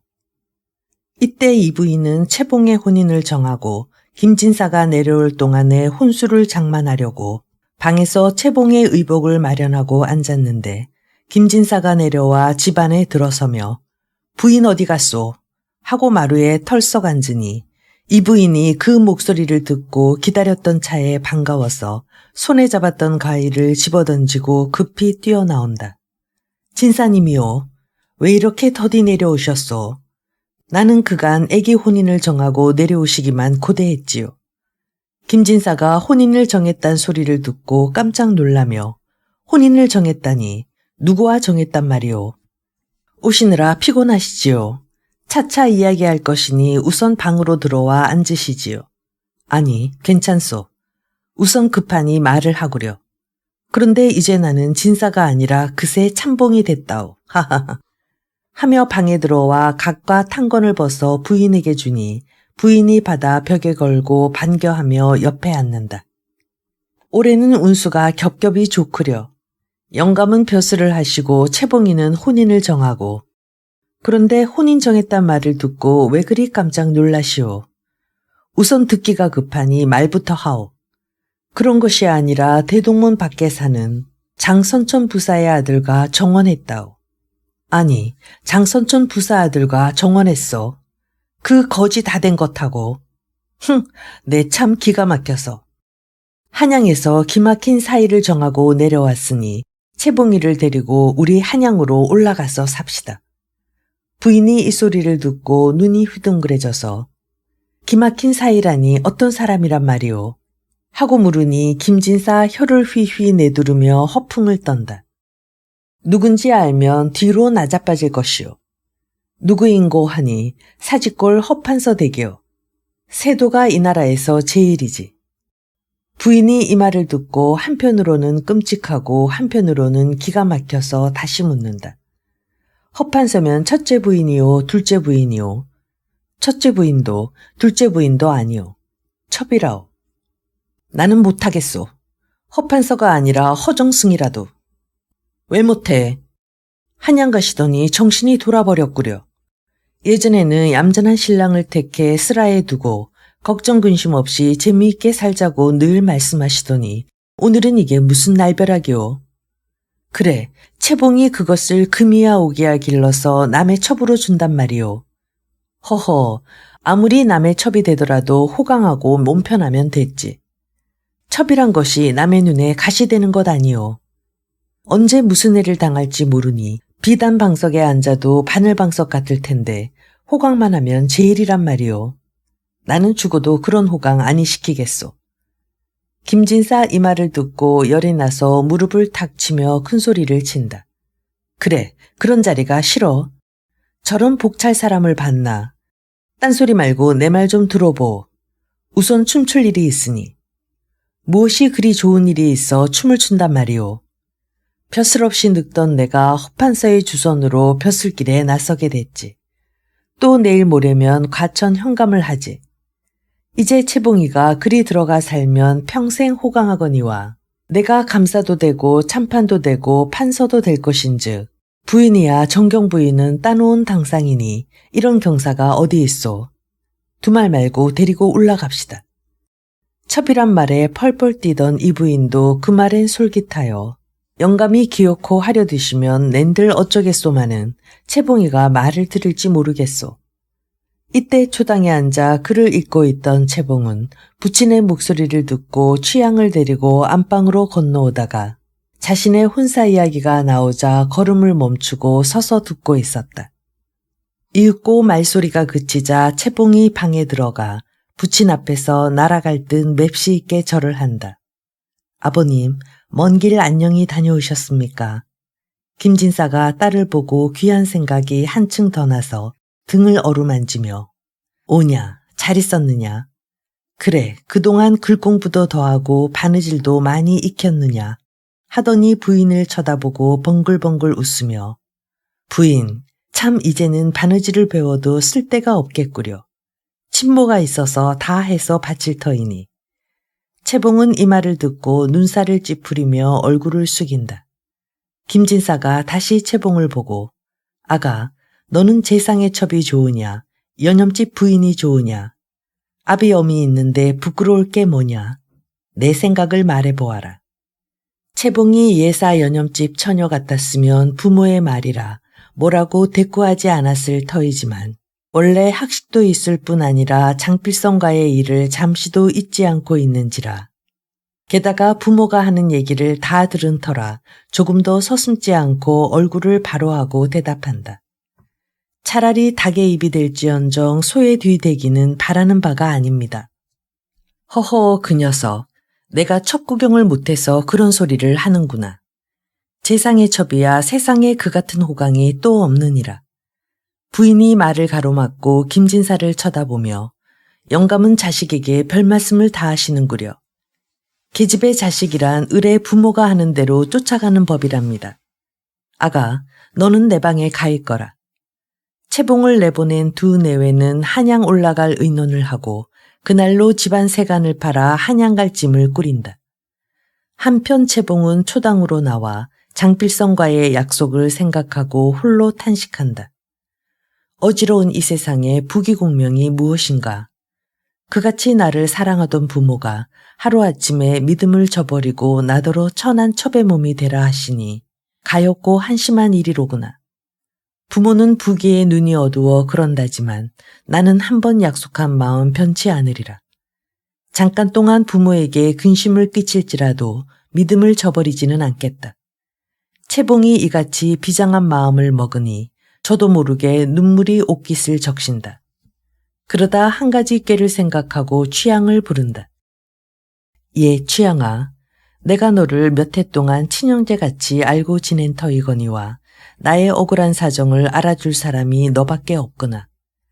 장선비와의 일은 너도 알겠지만 아무리 부모의 분부인들 그런 중한 약속을 배반할 수 있겠느냐. 이를 어쩌면 좋겠느냐. 글쎄 오시다. 처음에는 한양서 정원을 하고 오시더라도 혼인을 물리겠다고 하시던 마님까지 마음이 변하셨으니 아가씨는 한양 허시댁 마님이 되실 수밖에 없나 봅니다. 그나저나 아가씨는 한양 올라가시면 그만이지만 저는 이 바닥에서 장서방님을 무슨 낯으로 뵙니까? 채봉이 이 말을 듣더니 얘야 그렇게 하지 않을 방법이 있기는 있다. 하고 취향의 귀에 대고 은밀한 말을 한다. 그리고 다시 이어 아무리 생각해도 그리할 수밖에 없다. 나는 가다가 중도에서 몸을 피할 것이니 너는 어멈하고 뒤를 밟아 따라오너라. 취향이 고개를 까딱하며 그리하시면 진사님과 마님께서 오죽 슬퍼하시겠습니까만 아가씨 생각이 정 그러시다면 시키는 대로 하지요. 다음날 이른 아침에 길을 떠날 때 채봉이 취향의 손을 잡고 이별하면서 주머니에서 돈 50냥을 꺼내주며 은근히 다짐한다. 어젯밤 약속을 잊지 말고 이걸로 노자를 삼아 따라오너라. 황급히 작별하고 가마에 올라앉으니 김진사와 이 부인도 속도 모르고 채봉이 마음을 돌린 것을 천만다행으로 생각하여 길을 떠나자고 수선을 떤다. 사랑을 위한 도주. 이날은 이미 해가 중천에 떠 이튿날 떠나도 좋으련만 하루가 급한 김진사의 재촉으로 점심때 출발한 탓에 만리교에 이르자 벌써 해가 저물었다. 조용한 주막을 얻어 이 부인과 채봉은 안으로 들어가고 김진사는 밖에서 묵는다. 밤이 깊어 3경쯤 되었는데 사방에서 비명소리가 나면서 불바다가 되거늘 김진사 깜짝 놀라 밖으로 나와보니 사방에서 화적대가 물밀듯이 들어오며 사람을 닥치는 대로 죽이는 통에 집안에 있는 사람은 벌써 모두 도망가고 얼쩡거리는 강아지 한 마리 볼 수 없다. 김진사는 어찌할 바를 몰라 급히 안으로 들어가니 채봉은 간데없고 곳곳에 들리느니 울음소리뿐이다. 큰일 났다 싶어 채봉아, 채봉아 하고 부르기는 하지만 화적대가 벌써 그 집으로 가까이 왔는지라 방에 있는 행장을 미처 추스리지도 못한 채 담을 넘어 도망 나온다. 호둥지둥 달리다가 울음소리가 나는 쪽을 돌아보니 묵던 주막은 벌써 불덩어리가 되어 활활 타고 있다. 김진사는 행장에 있는 돈 생각은 둘째요. 우선 이 부인과 채봉을 목이 터져라 부른다. 한편 이 부인은 채봉을 데리고 자다가 주인 노파가 깨우는 소리에 깜짝 놀라 일어나 보니 옆에 누웠던 채봉은 간데없고 사방에 불꽃이 비쳐 낯같이 밝으며 아우성 소리가 귀를 때린다. 정신없이 주인 노파에게 이끌려 뒷문으로 달아나니 길을 메우는 것이 피난하는 사람들이라. 이 부인은 영감과 채봉이 사람들 틈에 섞여 달아났으리라 생각하고 채봉과 김진사를 번갈아 부르며 급히 쫓아간다. 그러다가 뒤에서 채봉을 부르는 소리가 들려오기에 급히 고개를 들려 채봉을 마주 부르니 김진사가 달려온다. 김진사는 부인을 붙들고 채봉이 어디 있소? 아이고, 이 일을 어찌하면 좋단 말이오. 나도 영감과 채봉을 찾느라고 여기까지 오는 길인데 채봉이가 어디로 갔단 말이오. 피난하는 사람 중에 섞였나 좀 찾아봅시다. 두 내외가 손을 잡고 칠흑 같은 밤길을 더듬거리며 채봉을 부르지만 그 누가 대답하겠는가. 채봉은 취향과 약속한 대로 이미 평양을 향해 도망간 지 한참 되어 10리나 떨어졌는데 사람의 자취는 멀어지고 부르는 소리는 힘이 빠져 두 내외가 땅에 털썩 주저앉는다. 아이고, 이를 어쩌나. 우리 채봉이가 죽었구나. 설사 죽지 않았더라도 도적에게 잡혀갔을 터이니 이 노릇을 어찌한단 말이오. 하며 탄식만 한다. 도둑놈들이 노략질을 끝내고 돌아가자 피난민들이 돌아와 동네에 불을 끄고 주인 노파도 김진사 내외를 데리고 주막으로 돌아왔다.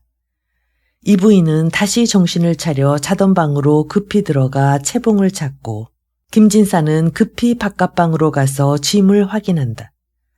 하지만 이미 도적들이 프로에 쪄서 재산을 다 가져간 뒤다. 눈앞이 캄캄해진 김진사는 땅바닥에 털썩 주저앉아 짐짝을 안고 에고에고하며 이부인도 채봉의 행장을 끌어안고 채봉아, 채봉아, 너는 어디 가고 쓰던 세간만 있단 말이냐. 죽었느냐 살았느냐. 죽었으면 있기나 하련마는 살아서 도적에게 붙들려 갔으면 그 고생이 오죽하랴. 하며 뼈가 녹듯이 운다. 주인 노파가 위로하며 울지 마시오. 이런 일이 모두 한때의 애군이라오. 딱한 말씀을 어찌 다 하겠소마는 이곳은 도적이 자주 출몰하는 데라 재물 잃고 자식 잃은 사람이 한둘이 아니외다. 이 역시 팔자소간이니 울면 무엇하시겠소. 하고 물러나니 부인은 이날 밤을 이렇게 울면서 샌다. 김진사는 자결이라도 하고 싶으나 헛된 욕심에 눈앞이 어두워 홀로 생각하기를 한양에 5,000냥 맡긴 것이 있고 더군다나 그간 과천 현감이 되었을 터이니 몸이 귀이된 후 채봉도 수소문하여 찾고 재산도 다시 모으리라 하고 나머지 살림을 팔아 노자를 마련한 후 두 내외가 걸어서 한양으로 올라갔다. 상경한 김진사 내외는 전에 묵었던 객주집으로 거처를 정하고 이튿날 허판서를 찾아갔다. 허판서는 김진사를 보고 반기며 오, 김가천 오시나. 그래, 올라오는데 힘들지 않았는가. 자, 우선 급할 터이니 과천 현감을 구경하려나. 하더니 문갑에서 칡지를 내어준다. 김진사가 칡지를 보니 가슴이 덜컥 내려앉아 혼 빠진 사람처럼 눈물만 흘리고 감히 받지를 못한다. 허판서가 그것을 보고 껄껄 웃으며 왜, 너무 반가워서 그러나. 김진사가 일어나 절을 하고 칡지를 받아 앞에 놓고는 대감 덕에 분에 넘치는 은혜를 입었습니다마는 운수가 불길하여 올라오다가 죽을 고비를 겪어 대감 배울 낯이 없습니다. 허판서 깜짝 놀라며 아니 그게 무슨 소린가. 죽을 고비를 겪다니. 김진사 자초지종을 다 말하니 허판서 벼랑간 눈이 셀쭉해지며 가엾은 생각은커녕 이런 맹랑한 놈을 보겠나. 어찌되든 과천 현감은 할 수 있겠다 싶으니까 내려갈 때는 허락을 하더니 이제 와서 딴소리를 해. 하고 속으로 생각하고 한 번 몸을 부르르 떨며 놀라는 채 한 후에 김진사의 얼굴을 훑어본다. 참으로 고생했네. 그래, 재물은 도적이 가져갔거니와 딸이야 왜 못 찾아가지고 온단 말인가. 아무리 찾아도 찾을 수가 있어야지요. 그래서 대감 위력이나 빌어가지고 찾으려고 이렇게 올라왔습니다. 이 소리를 들은 헛반서가 얼굴이 벌개지며 버럭 소리를 지른다. 이놈, 소위 부모가 되어서 난리 중에 자식을 잃고 찾을 생각도 아니하고 네 힘을 빌어서 찾으려고 해. 맹랑한 놈. 하더니 벼랑간 하인을 불러 옥에 가두라 이른다. 이놈, 내 딸을 데려오든지 그렇지 않으면 돈 5,000냥을 마저 바치든지 해야 무사하리라. 이놈아, 그따위 소리를 네 앞에서 하느냐. 시골 내려갈 때는 주선해 주마 하더니 현감 자리가 굴러 들어오고 나니까 딴소리를 해. 하고 다시 말할 새도 없이 집안에 있는 옥에 가둔다. 이때 이 부인은 객주집에 혼자 앉아 채봉이 생각에 눈물을 흘리며 김진사 나오기만을 기다리는데 이날 밤이 지나고 또 하루가 지나도록 김진사가 아니 나온다. 의심이 들어 사람을 시켜 알아보니 이러저러한 일로 허판서 집에 갇혔다 하니 가슴이 5,6월 장마에 토담 무너지는 듯하고 눈앞이 캄캄하여 까무라친다. 이 거동을 본 객주집 주인이 급히 더운 물을 먹이고 사지를 주무르니 1시간 정도 지나 정신을 차린 이 부인이 길게 한숨을 한번 휘 쉬고 강물 같은 눈물을 쏟는다. 에고, 이게 웬일이냐. 자다가 얻은 병인가, 졸다가 얻은 병인가. 이제는 채봉이 소식도 못 알아보고 속절없이 죽겠구나. 어찌된 일이오? 하고 객주집 주인이 물으니 이 부인이 자초지정을 다 말한다. 사정을 안 주인이 혀를 끌끌 차며 에고 가엾어라. 돈 주고 얻은 병이구려. 이런 일이 어디 한두 번이요. 헛판서 심보에 필경 돈을 해서 넣든지 따님을 찾아 넣든지 해야 나오지. 그러기 전에는 어려울 거요. 이 부인이 더욱 눈물을 흘리며 돈도 구할 수 없고 딸도 찾을 수 없으니 볼 일은 다 보았구려. 그거 참 안 됐소. 그러나 세상 일은 알 수가 없으니 혹시 따님이 밤중에 피난을 하여 평양으로 도망갔는지도 모르잖소. 평양으로 내려가 찾아보. 여기는 백날 있어도 소용없소. 이 부인이 이 말을 듣고 가만히 생각한즉 그럴듯도 하다. 주인의 말이 지당하오. 그러나 노자가 없으니 어떻게 500여리를 내려간단 말이오. 어렵지만 이것을 좀 팔아주시오. 하고 머리에 비녀를 빼어준다. 객주집 주인이 나가서 팔아오니 이 부인은 그 돈을 노잣돈 삼아 평양으로 내려간다. 나를 좀 팔아주게. 대개 세상의 근심과 고생은 우연한 기회에 생기는지라 그 당시 채봉은 평양으로 내려와 취향의 집에 머물면서 부친의 소식을 기다리는 한편 장필성에게 연락하려고 기회를 보며 서화에 낙을 붙이고 있었다. 사실 채봉은 만리교에서 도적이 들기 2시간 전에 도망했기 때문에 김진사 내외가 그 지경이 된 줄을 모르고 있었다. 이때 부인은 열흘 만에 평양에 당도했으나 갈 데가 없었다. 속으로 생각하되 이 애가 평양에 왔으면 필시 취향이 집으로 갔을 터이니 취향이 집으로 찾아가는 것이 옳다. 하고 대동문을 들어서며 좌우를 돌아보고 탄식하는 말이 산천과 물색은 그대로인데 불과 한 달 동안에 내 행색은 이렇게 초라해졌단 말이냐. 이렇게 한숨 지으며 애런단골로 들어가서 취향의 집으로 들어간다. 이때 채봉은 취향을 데리고 앞일을 의논하고 있었다. 이 부인이 안으로 들어오며 취향부터 부른다. 취향아, 취향아. 채봉과 취향이 부인의 목소리를 어찌 모르리요. 한 걸음에 우르르 달려 나오는데 이 부인이 채봉은 미쳐보지 못하고 앞선 취향부터 보고 취향아, 우리 집 아기 여기 왔느냐. 채봉이 급히 이 부인의 손을 잡으며 어머니, 저 여기 있어요. 이 부인이 얼싸안고 이 일을 어찌하면 좋단 말이냐. 우리 집이 오늘날 이같이 불시에 망할 줄 꿈에나 생각했을까. 채봉이 이 말을 듣고 소스라치게 놀란다. 망하다니요. 이 불초자식으로 인해 무슨 풍파를 치렀나요. 이 부인이 마음을 진정하고 방으로 들어가 앉으며 어찌하여 내가 이리로 왔느냐. 부인의 행색을 본 채봉은 이 말에는 대답을 아니하고 도리어 묻기부터 한다. 글쎄 어머니, 제가 여기 온 것은 차차 이야기할 것이니 어머니 이야기부터 하세요. 아버지는 어디 계시며 어머니는 무슨 일로 이렇게 혼자 오셨어요? 하니 부인은 한참 동안 가슴이 답답하여 앉아 있다가 만리교에서 도적 만난 일이며 헛판서가 김진사를 가둬놓고 으르고 공갈하던 말을 다 한다. 이 일을 어쩌면 좋으냐. 돈 5,000냥을 마련하든지 너를 데려오든지 하라 하니 아버지를 살리려거든 나와 같이 한양으로 올라가자. 채봉이 이 말을 듣고 눈물을 흘리며 지난날 만리교 주막에서 취향과 약속하고 밤중에 몰래 도망쳐 나온 사정을 대강 이야기하고 어머니, 저는 한양 올라가기는 죽어도 싫어요. 이제 자식은 죽은 걸로 아세요. 내가 안 간다 하면 아버지는 아주 돌아가시란 말이냐. 너를 찾아오든지 아니면 돈을 내놓으라 하니 너라도 가야지. 채봉이 묵묵히 앉아 홀로 해결 방도를 생각한다. 가련한 부모는 이미 범의 입속에 들었으며 가사는 탕진하여 한 푼도 없고 이 몸은 죽어도 먹은 마음 바꿀 생각이 없으니 이 일을 장차 어찌하리요. 내가 한양으로 올라가면 장선비에게는 죄인이 될 것이요. 돈도 못 마련하고 나도 아니 올라가면 부모는 환난을 면치 못할 터이니 차라리 이 몸이 죽으면 모를까. 죽으면 나는 허물없는 사람이지만 늙고 병든 부모는 속절없이 죽는 사람이라. 죽기도 어렵고 살기도 어려우니 슬프구나.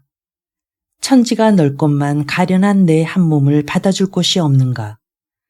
누가 만일 돈을 주어 나의 부모를 구해준다면 나를 데려다가 종노릇을 시키면 종노릇을 하고 기생 노릇을 시키면 기생 노릇이라도 하리라. 이같이 결심하니 세상에 한없는 것이 눈물이라. 어린 간장이 다 녹아 뜨거운 눈물이 되어 옷자락에 떨어진다. 채봉이 얼굴을 고쳐들고 태연하게 모친을 대한다. 그러면 돈을 해드릴 터이니 그리하세요. 내가 5천냥이나 되는 돈을 어떻게 마련한단 말이냐. 염려 마시고 며칠만 기다려보세요. 채봉은 슬픈 마음이 복받쳐 눈물을 흘리고 앉았는데 부인은 한편 슬프고 한편 기뻐서 다만 채봉의 눈치만 보고 앉았다. 채봉은 치맛자락을 들어 시름 없이 흐르는 눈물을 닦더니 취향을 돌아보고 취향아, 어멈 어디 갔니? 좀 불러오너라. 어머님은 봉선내 가셨소. 가서 좀 불러오너라. 취향이 밖으로 나가더니 1시간쯤 되어 어멈과 함께 돌아온다. 취향 어미가 이 부인을 보고 깜짝 놀라며 에고 마님 어찌된 일이십니까? 하는데 부인이 한숨을 쉬며 탄식한다. 우리 집은 기둥뿌리 하나 없이 졸지에 이 지경이 되었으니 말이 아니네. 아니 왜 이렇게 되셨습니까? 벼슬하러 올라가신다더니. 채봉이 취향 어미를 바라보며 내가 어멈에게 청할 말이 있으니 힘을 좀 써주려나. 무슨 청인데요? 부끄러워 말이 안 나오네마는 내 몸을 좀 팔아주게. 취향엄이 이 말을 듣고 깜짝 놀란다. 에고, 그게 무슨 말씀이오? 공연히 망년된 말씀을 하시는구려. 정말일세. 채봉이 전후 사연을 다 말하니 취향엄이 역시 눈물을 흘린다. 아이고, 딱해라. 어쩌다가 이런 변괴가 났습니까? 그런데 몸을 어떻게 파실 작정이세요? 지금 형편이 이러하니 돈이 쉬이 마련되도록만 주선을 해주게. 기생이 되면 돈이야 쉬이 나오지만 복없는 인생이 무엇을 관계하겠나. 기생으로 팔릴 것이니 어디 적당한 곳이 있나 알아봐 주오. 아무리 그렇기로 기생 노릇을 어찌하려오. 한 자리가 있기는 하지만 어디인가. 지금 봉선네 집에 갔더니 봉선어미가 봉선이를 팔아 한양으로 보내고 집이 비었는데 기생 하나를 구하지 못해서 안달이던데요. 그러면 주선을 하게. 이 부인이 옆에 앉아서 이 말을 듣더니 한편으로는 한심하기도 하고 한편으로는 분한 생각이 들어 채봉을 돌아본다. 얘야, 나는 내 속을 알 수가 없다. 재상의 첩은 싫고 기생 노릇하기가 원이란 말이냐. 내가 어찌 곱게 기른 내 딸을 기생을 만든단 말이냐. 내가 정말 아비를 살릴 생각이 있거든 나와 같이 한양으로 올라가자. 저는 기생이 될지언정 재상의 첩은 싫어요. 아가씨, 무슨 마음을 그렇게 이상하게 먹으세요? 그러지 마시고 마님과 함께 한양으로 올라가세요. 나는 살아도 평양, 죽어도 평양이다. 다른 마음이 없으니 부질없이 권하지 마라. 사실 채봉은 속으로 생각하는 바가 있어서 이리 하지만은 그 속을 모르는 이 부인과 취향어미는 못마땅하게 여긴다. 취향어미가 어쩔 수 없이 봉선어미 집으로 가서 이 말을 전하니 채봉의 미모와 재주가 이름난 터라 봉선어미 이 말을 듣고 기쁨을 감추지 못한다. 취향어미, 정말이오. 정말이고 말고 어떤 소리라고 거짓말을 하겠소. 정말이면 좋기는 한량없이 줬소. 그런데 돈은 얼마나 달라고 합디까? 그런 것은 만나서 의논하구려. 봉선이는 얼마에 팔았소? 그 정도겠지. 7천냥에 데려갔소. 어쨌든지 같이 가서 의논합시다. 취향어미가 봉선어미를 데리고 취향의 집으로 가니 채봉이 봉선어미를 보고 어서 오시오. 다름 아니라 내가 장차 기생이 되고자 하는데 마음에 어떠시오? 좋기는 하지만 정말인지 알 수가 없소. 정말이오. 취향어미에게 대강이라도 들으셨겠지요. 그래, 들었소. 그러면 돈은 얼마나 주면 되겠소? 6천냥만 주시오. 봉선어미는 남는 장사라 껄껄 웃으며 그리하지요. 봉선이가 가더니 이번에는 채봉이라. 내가 봉하고 인연이 많은 모양이구려. 하고 집으로 가서 돈 6천냥을 갖다 주고 이 부인의 표를 받아간다. 이 부인이 하도 어이가 없어서 속으로는 저런 복찰년이 어디 있나. 오냐, 나는 모르겠다. 내 마음대로 해라. 하면서도 부모 자식 간의 정이야 어찌하리요. 채봉의 손을 꼭 잡고 말한다. 아가, 정말 그렇게 마음을 먹었느냐. 내가 평생의 장서방을 지키겠노라 하더니 이렇게 해서 어찌 지키겠느냐. 어머니는 한양 가서 아버님이나 나오시게 하세요. 그리고 저는 만리교에서 불에 타 죽었다고 생각하세요. 하고 돈 5,500냥을 준다. 5,000냥은 아버님 나오시게 하고 500냥은 아버님 나오시거든 노자로 삼아 내려오세요. 500냥은 제가 쓸 데가 있습니다. 이 부인은 하는 수 없이 영감이나 구한 후 차차 어찌해보자 생각하고 눈물을 씻고 돈을 받아 한양으로 올라간다. 기생이 되어 정인을 만나니 채봉은 모친과 이별하고 봉선어미 집으로 들어가 기생 노릇을 시작한다. 우선 이름을 송이라 고치니 이는 스스로의 절개를 소나무에 빗대어 장필성과의 언약을 지키려는 것이다. 그러나 속 모르는 기생어미는 송이를 아지랑이 봄바람에 갓 피어난 꽃송이로 생각하고 더욱 사랑하여 사방에 널리 소문을 낸다. 평양 남자들은 송이라 하는 기생이 인물도 빼어날 뿐더러 글씨며 그림도 출중하단 말을 듣고 한번 보기를 원하는데 송이는 모두 응하지 않고 이상한 문제를 내놓는다. 그 문제는 다름이 아니라 그대에게 고난오니 선녀를 만나는 꿈은 생각지 말고 힘써 글을 읽어 과거에 급제하소서라는 글귀에 짝을 맞추라는 것이었다. 거기에 설명을 달기를 이 시는 어떤 시에 답한 것이니 어떤 시에 이같이 답한 것인가를 알아내는 사람이라야 몸을 허락하리라 한다. 그 글귀는 전날 채봉이 장필성에게 답한 것이라 하늘도 모르고 땅도 모르고 귀신도 모르고 아는 사람은 다만 채봉과 장필성 뿐이니 누가 능히 답을 대랴. 평양 바닥의 남자란 남자들은 이것을 알아내어 송이를 한번 보기를 원하니 한 사람이 10사람에게 물어보고 10사람이 100사람에게 묻는다. 송이의 문제를 두고 오입쟁이 한량이나 그렇지 않은 사람이나 입으로 외기를 중이 나무아미탑을 외듯 했으나 아무도 맞히는 자가 없다. 대개 기생엄이란 나룻배 부리는 사공과 같아 한 번이라도 더 타도록 부리고 한 사람이라도 더 들도록 부리기를 좋아하는 터이다. 하물며 비싼 돈을 주고 몸을 샀는데 첫 계시부터 형편이 이러하니 송이가 봉이 아닌 것을 잘못 본 게 아닌가 하여 불쾌한 생각도 들었지만 송이의 글씨와 그림이 제법 유명하여 이것을 사가는 값만 해도 적지 아니하므로 군소리를 못한다. 기생어미가 속으로 생각하길 서화를 받아가는 공전이 이와 같이 많으니 글귀를 풀어내는 사람이 있어 한 번 머리를 얹어주면 그 후로는 생기는 것이 적지 않을 터이니 평양바닥에 이렇게 글하는 사람이 없나 하고 은근히 답맞힐 사람을 기다린다.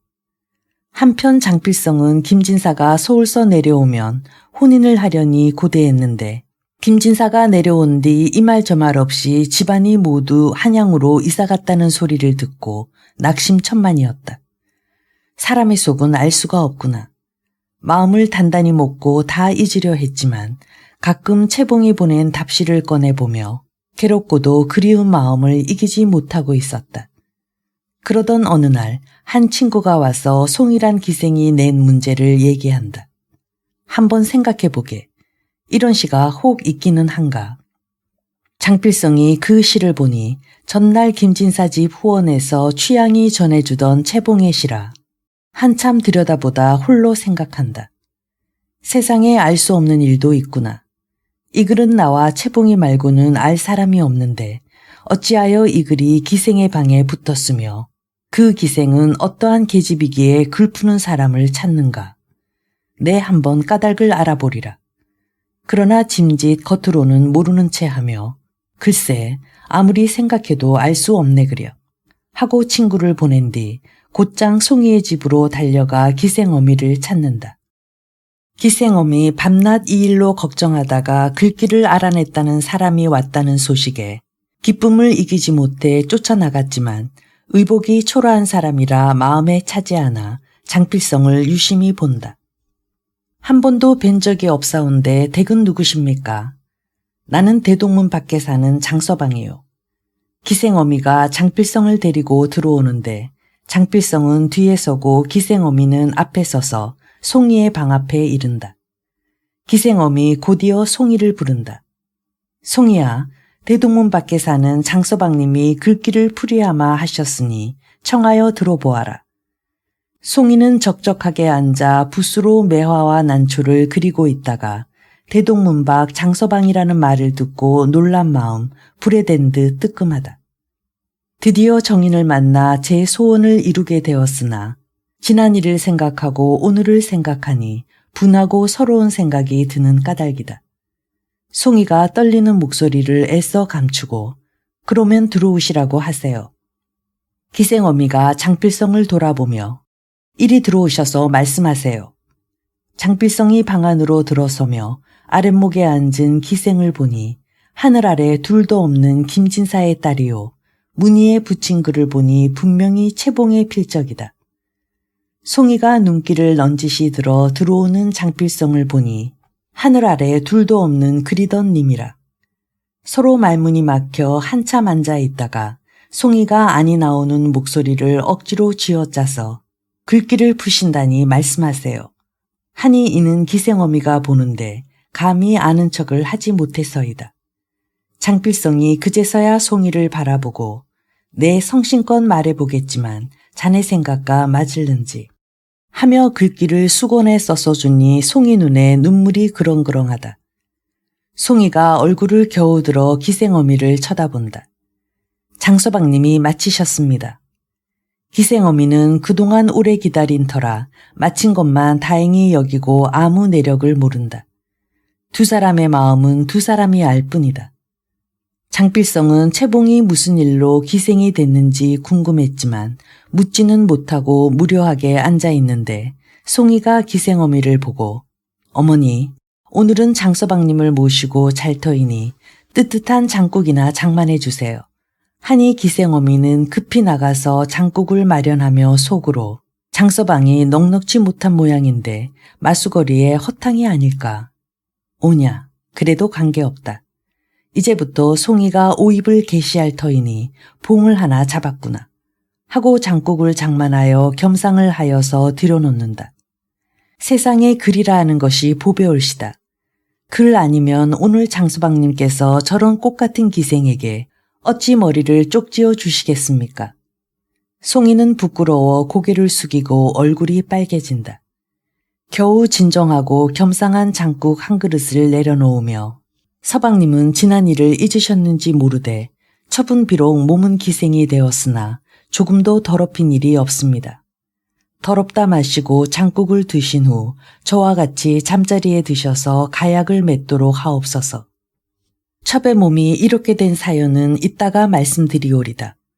하니 장필성은 송이가 내려놓은 장국 그릇을 다시 올려놓으며 말한다.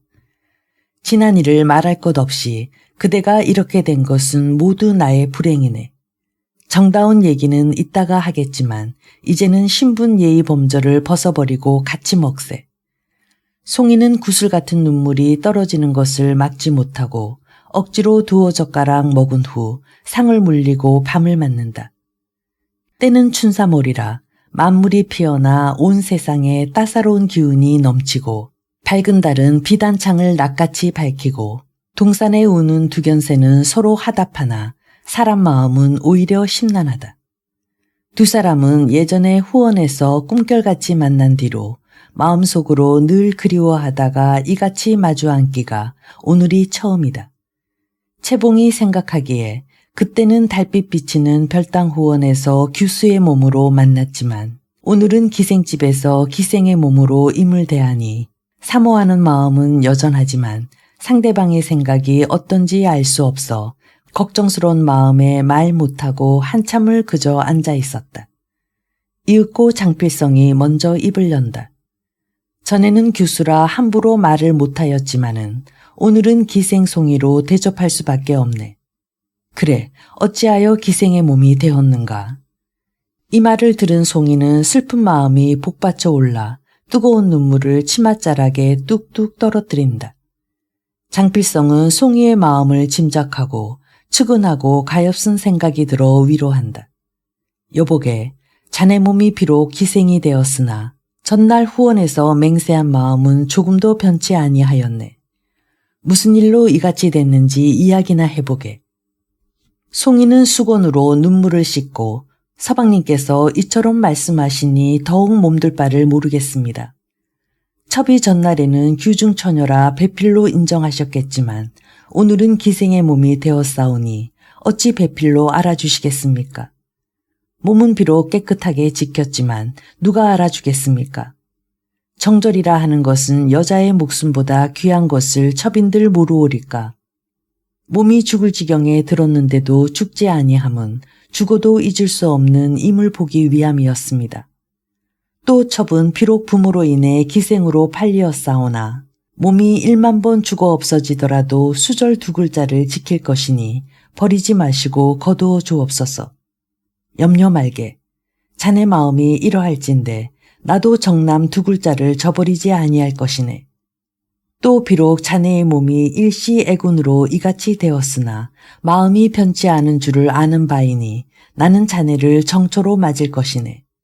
다만 한 가지 걱정은 내 집안 형편이 어려워 자네 몸을 빼낼 도리가 없는 것일세. 그것은 염려 마세요. 첩이 형편을 보아 차차 힘써 보겠습니다. 처음에는 서로 서먹서먹하여 자세한 말을 못하다가 이같이 얘기가 오가니 하룻밤새 몇십 년을 산 부부같이 정다워졌다. 대체 무슨 일로 이렇게 되었단 말이오? 나는 처음에 한양으로 이사했단 말을 듣고 사람의 속은 알 수 없다고 한탄하였소. 처음에 서방님께 말씀드리지 않은 까닭은 서방님의 마음을 몰랐기 때문입니다. 하지만 이제는 무슨 말을 못하리이까 하고 김진사가 한양에서 내려와 하던 말이며 이 부인이 처음에는 반대하다가 호강한다는 말에 마음이 변해 한양으로 자기를 데리고 올라가던 일, 몰래 취향과 약속하고 만리교 주막에서 밤중에 도망한 일이며 김진사 내외가 도적을 만나 재산을 다 잃고 한양으로 갔다가 허판서가 5,000냥을 마련해서 내놓든지 딸을 찾아오든지 하라며 김진사를 가둔 일, 할 수 없이 아버지를 빼내려고 몸을 팔아 돈을 올려보낸 이야기를 다 하니 한숨이 절로 나온다. 어머니께서 돈을 가지고 올라가신 지 달포가 지났는데 아직도 소식을 몰라 걱정입니다. 사랑하는 님을 만나 맺힌 회포를 풀고 나니 부모 생각이 다시 나서 흐르느니 눈물이다. 나는 그런 줄도 모르고 분하고 야속한 생각을 했었네. 밤이 깊도록 온갖 정겨운 얘기를 다 하고 촛불을 끈 후 금침에 들어가니 한 쌍의 원앙이 맑은 물에서 논이는 것 같다. 꿈같은 시간이 흘러 사흘을 지낸 후 송이가 돈백냥을 장필성에게 내주며 화채라 하는 것을 안 잊을 수 없사오니 이 돈을 어미에게 주시고 내일 또 오시옵소서. 장필성이 받아가지고 있다가 기생어미를 불러 돈을 주니 기생어미 처음에 장필성의 초라한 차림새를 보고 화채를 생각지도 않고 있다가 천만 뜻밖의 돈을 받고는 크게 기뻐하며 이후로 장필성이 매일 와도 조금도 싫은 기색 없이 융숭하게 대접한다. 하루는 어떤 소년이 들어와 놀고 간다 하기에 기생어미가 좋다 허락하고 송이에게 말하니 송이가 펄쩍 뛰며 급히 돈 300냥을 내놓는다. 아이고 어머니, 장서방님께서 아까 가실 때 한 달만 더 머물겠다 하시며 이 돈을 어머니 나가신 사이에 주고 간 것을 진작 드렸어야 했는데 이를 어쩌나. 선후 차례가 있으니 지금 오신 양반은 물려주세요. 기생어미는 돈을 보더니 아무렴 차례가 있지. 나는 그런 줄을 몰랐구나. 하고 돈 300냥에 입이 벌어져서 그 손님을 돌려보낸다. 이날부터 장필성과 송이는 한 달을 같이 지낸다. 송이가 돈을 얼마씩 장필성에게 주어 용돈을 쓰게 하니 기생어미는 자기에게 돌아오는 것이 있어 더욱 좋아한다. 이리하여 사랑은 날로 깊어지나 가난한 처지에 돈은 점점 없어지고 몸을 빼낼 길이 막연해서 걱정만 늘어간다. 평양감사의 구원. 괴로움이 다하면 좋은 일이 오는 것은 인간사의 이치라.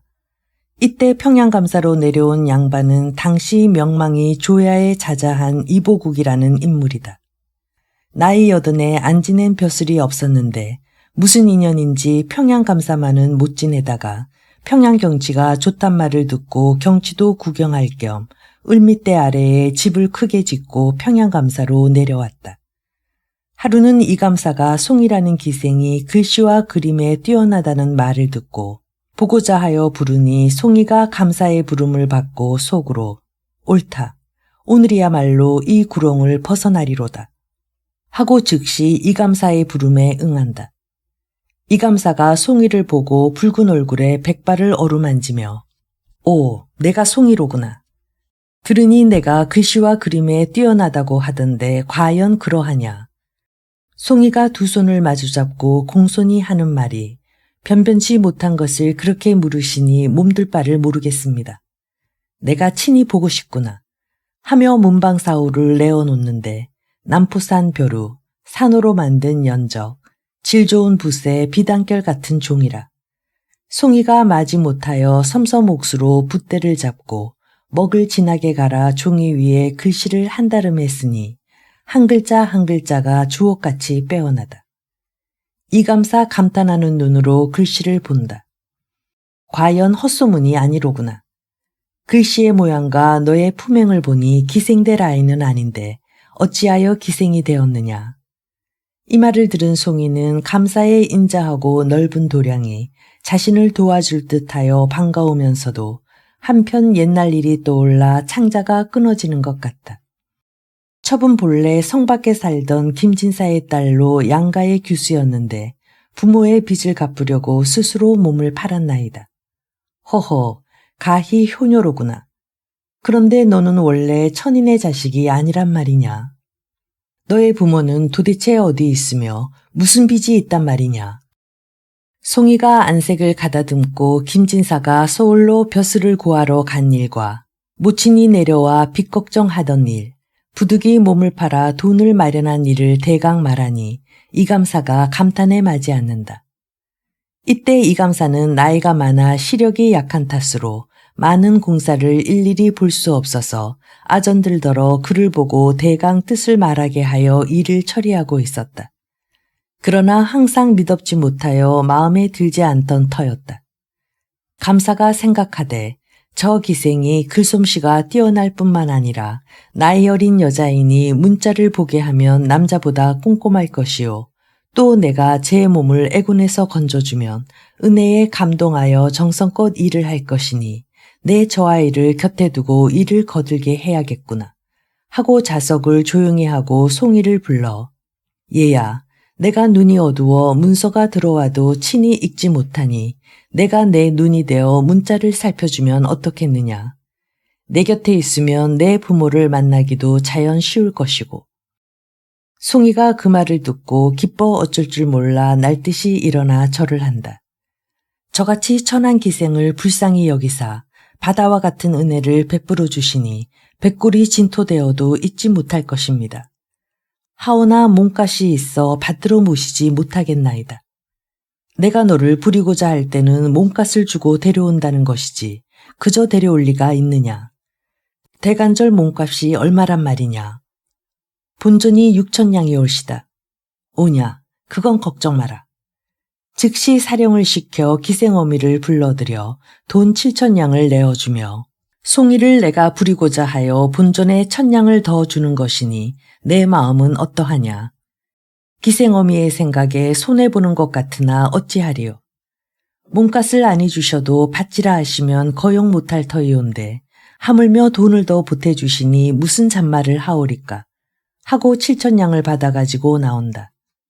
그 후 송이는 감사가 있는 별당 건너방에서 혼자 거처하며 감사의 명령에 따라 여러 가지 일을 돕는다. 기생을 면함은 다행이나 밤낮으로 잊지 못하는 것은 부모의 소식과 장필성이다. 이 감사가 보는 앞에서는 감히 그 기색을 드러내지 못하나 혼자 있을 때에는 탄식이 그치지 않는다. 장필성은 송이의 소문을 듣고 참으로 다행이라 여기나 송이가 있는 별당은 사람 출입을 일절 금하니 다시 만날 길이 없어 초조하다. 그렇게 지내다가 드디어 한 계책을 생각해낸다. 나도 감사 옆에서 공사를 보는 관속이 되면 채봉을 만나기가 쉬우리라 하고 여러 방면으로 주선을 하던 중 마침 감사가 문필 있는 이방을 구한다는 말을 듣고 그 방면으로 힘을 써 이방이 된다. 그렇게 감사를 배우니 가히 훌륭한 인재로다. 필성아, 이방이라 하는 것은 윗사람을 모시고 아랫사람을 대하는 책임이 중하니 아무쪼록 정성을 다하여 백성들이 불편 없도록 잘 거행하여라. 장필성은 공손하게 감사의 명을 받들고 이후로는 공사 문서를 가지고 매일 관가에 드나든다. 그러나 송이의 소식을 알고자 하여도 별당이 깊고 깊어 가까이 있어도 천리와 같다. 한편 송이는 감사가 공사에 쓸 것을 주면 쓰라는 것은 쓰고 빼라는 것은 빼면서 별당에 머물고 있었다. 하루는 채봉이 문서 한 장을 보는데 장필성의 글씨가 분명하다. 이상하다. 글씨가 서방님 필체와 같으니 혹시 관가에 드나드시는 일이 있나 하고 속으로 생각하다가 감사에게 묻는다. 요사이 공사 문서 들어온 것을 보면 전과 글씨가 다른데 이방이 바뀌었습니까? 장필성이라는 사람을 새로 들였다. 내가 보기에도 글씨를 잘 썼느냐? 이 말을 듣고 송이가 뛸 듯이 기뻐서 어떻게 하면 한번 만나볼까? 만나지 못하면 편지라도 띄울까? 사람을 시키자니 만일 대감이 아시면 무슨 죄를 내리실지 몰라 하고 기회를 기다리나 때가 쉽게 오지 않는다. 이렇게 안타까워하며 서로 글씨만 보고 그리워하기를 어느덧 반년이라. 그리움이 사무쳐 서로 상사병이 날 지경이다. 사랑의 약속은 변치 않아라. 때는 9월 보름 달빛은 은은하게 창을 비추고 공중의 외기러기는 끼룩끼룩 울면서 짝을 찾아 날아가고 동산 소나무 가지 위에 두견새 슬피우니 무심한 사람도 마음이 허전해지는 이런 밤에 잉그리며 독수공방하는 마음이야 오죽할까. 송이는 모든 괴로움을 잊어버리려고 책상머리에 고개를 묻고 잠깐 졸다가 기러기 소리에 놀라 눈을 뜨니 남창에 비치는 달빛은 방 안에 가득하고 쓸쓸히 지는 낙엽 소리는 마음을 흔들어 놓는다. 사랑하는 님 생각을 떨치려 해도 그리움은 가슴 가득 차올라 눈물이 솟아난다. 달이 벌써 중천에 떠올라 밤은 깊어가고 기러기 우는 소리만 정적을 깨뜨린다. 아득한 정신은 기러기 소리 따라 멀어지고 울다 지친 송이는 책상머리에 엎드려 다시 깜빡 잠이 든다. 생각이 깊으면 꿈이 되는 법이다. 꿈속에서 송이는 장주의 나비같이 두 날개를 펼치고 바람을 따라 하늘에 떠다니며 사면을 살피는데 자나깨나 잊지 못하던 장필성이 쓸쓸히 빈방에 앉아 전날의 답장을 내놓고 울고 있거늘 송이가 들어가 마주 붙들고 울다가 우는 소리가 잠꼬대가 되어 아주 내쳐온다. 사람이 늙으면 잠이 없는 법이다. 이때 이감사는 나이가 80일 뿐 아니라 한 지방의 수령이 되어 밤이나 낮이나 어떻게 하면 백성의 원성이 없을까? 어떻게 하면 나라의 은혜에 보답할까? 잠을 이루지 못하고 누웠는데 갑자기 송이의 방에서 흐느끼는 소리가 들리니 깜짝 놀라 속으로 짐작하길. 지금 송이의 나이 18이니 분명 무슨 곡절이 있으리라 하고 가만히 송이의 방에 들어간다. 창은 열려있고 송이는 책상 머리에 엎드려 누웠는데 불 켜진 책상 위에 종이가 펼쳐져 있다. 종이를 집어보니 추풍 감별곡 5자가 눈에 들어온다. 대강 보고 손으로 송이를 흔들어 깨우니 송이가 깜짝 놀라 눈을 뜬다.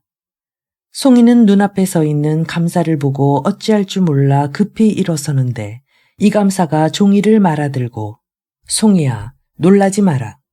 비록 위아래가 있으나 내가 너를 친딸이나 다름없이 아끼니 무슨 사정이 있거든 나에게 말을 해라. 마음속에 맺힌 것이 있으면 다 말하여라. 나는 너를 딸같이 사랑하는데 너는 나를 아비같이 생각지 않고 무슨 괴로움이 있어 말 아니하고 이러고 있단 말이냐. 송이는 당황하여 어쩔 줄을 모르다가 겨우 입을 열어 소녀의 죄가 큽니다. 이감사가 허허 웃고 너의 사정을 듣고자 하는 것이니 마음에 있는 대로 다 말하여라. 송이는 어쩔 줄을 몰라 식은땀이 나고 몸이 떨려 말을 못하고 섰는데 이감사가 또 말을 재촉한다. 이처럼 물어보시니 어찌 거짓을 말하겠습니까? 눈물을 닦고 몸을 추슬러 단정히 한 다음 처음 후원해서 장필성과 글을 주고받았던 일에서부터 모친이 장필성을 불러 혼약한 일을 말한 뒤 김진사가 한양으로 올라가서 벼슬을 구하려고 허판서와 관계한 일이며 허판서의 첩자리를 마다하고 장필성과의 약속을 지키기 위해 만리교에서 도망하였다가 몸을 팔아 부친을 구한 일. 기생이 된 후에도 장필성을 잊지 아니하고 있다가 그를 통해 장필성을 만난 이야기를 다 한다. 대감의 하늘 같은 은혜는 결조보은하여도 잊지 못하겠나이다. 하며 다시 엎드려 온다. 이감사는 송이의 등을 정답게 어루만지며 송이야, 송이야, 울지 마라. 내 사정이 그런 줄 몰랐느니라. 그러나 이제는 알았으니 어찌 내 소원을 못 풀어주겠느냐. 이제 보니 장필성도 사정이 있어서 이 방으로 들어온 게로구나. 내일은 장필성을 불러 만나게 해주겠다. 눈물이라 하는 것은 사람 마음에 지극한 이슬이라. 그래서 억울하고 그리워도 눈물이 나는 것이요. 좋고 반가워도 눈물이 나는 법이니라. 송이는 이감사의 정겨운 말을 듣고 다시 눈물을 떨군다. 그러다가 부모 생각이 새로 나서 다시 말을 한다. 이렇게 보살펴 주시니 몸둘 바를 모르겠습니다. 그러나 소녀의 부모가 소녀로 인하여 공경에 빠졌는데 지금까지 소식을 모르오니 이것 또한 저의 한입니다. 이감사가 이 말을 듣고 더욱 기특히 여겨 부모를 생각하는 마음은 가히 천심에서 나오는 것이로구나. 오냐, 그것도 급히 알아볼 터이니 걱정하지 말라. 이튿날 이른 아침에 감사가 장필성을 부르니 필성이 속으로 사또께서 일찍이 부르시는 일이 없더니 무슨 일로 이같이 부르시나 이상하게 생각하며 감사께 문안을 올린다. 감사가 빙그레 웃으며 별당으로 들어오라 하기에 필성이 더욱 이상히 여기고 따라 들어간다. 감사는 필성을 방으로 불러들여 앉히더니 송이를 부른다. 송이는 별당으로 들어오다가 필성과 눈이 마주치자 깜짝 놀라 꿀먹은 벙어리처럼 앉았는데 그 두 남녀의 마음을 누가 알겠는가. 감사의 앞이라 감히 반가운 기색을 못하니 그 공경이 어떠할까. 감사는 껄껄 웃더니 장필성을 보며 필성아, 내가 송이를 보기 위해 이 방에 천안이를 자원하고 들어온 지 17달 되었구나. 여태 못 만나 보다가 오늘에야 서로 만나니 기분이 어떠하냐. 장필성이 더욱 놀라 어쩔 줄을 모르다가 일어서서 절하며 말한다. 황공하오이다. 내가 이제 내 사정을 알았으니 안심해라. 너희 둘을 앉히고 보니 과연 천생배필이로구나. 내가 송이의 수건에 써준 글처럼 신랑각시가 되어 신방에 든다는 언약이 깊었으니 혼인을 안이시킬 수 없구나. 송이의 부모를 내려오게 한 뒤 내가 중매하여 혼인을 꾸밀 것이니 그리 알아라. 오랫동안 서로 그리던 마음이 깊을 터이니 송이를 데리고 건너방으로 가거라. 두 사람은 서로 반가운 생각이 가슴에 사무쳐 그리워하던 마음은 오히려 없어지고 감사의 은덕에 감동되어 놀랍고 반가운 이야기만 한다. 허허, 사또께서 우리를 어찌하시고 이 같은 은덕을 내리시나. 대체 이게 어찌된 일이오. 죽어도 이 은덕은 잊지 못하겠소. 꿈속에서 서방님을 만난 것이 이렇게 생시에 뵙는 것이 되었습니다. 지난밤에 달빛이 하도 밝아서 마음속에 있는 바를 글로 지어 책상에 두고 깜빡 잠이 들었는데 꿈속에서 서방님을 만났다오. 서로 붙들고 울었더니 그 잠꼬대 하는 소리를 사또께서 들으시고 저를 깨워 이리저리 물으셨소. 그리고 오늘 이같이 조처하셨으니 이 은혜를 어찌하면 티끌만큼이라도 갚을까요? 하고 송이가 쓰러지듯이 장필성의 무릎에 엎드리니 그동안 마음에 쌓인 눈물이 끝없이 솟아난다. 이는 임그리워 흘리는 눈물도 아니오. 부모를 생각하는 눈물도 아니오. 바다처럼 넓은 이감사의 은덕에 감격해 흐르는 눈물이다. 장필성 또한 울음반 웃음반이 된 얼굴을 들어 우리 둘의 마음을 하늘이 아시고 이런 감사를 모시게 하여 하늘 같은 은덕을 입게 됐구려 하며 송이를 안고 울고불고 하는데 이때 동원에서 공사를 시작하라는 소리가 길게 난다. 송이가 깜짝 놀라 급히 장필성을 일으켜 보내며 공사령이 내렸으니 어서 나가보세요.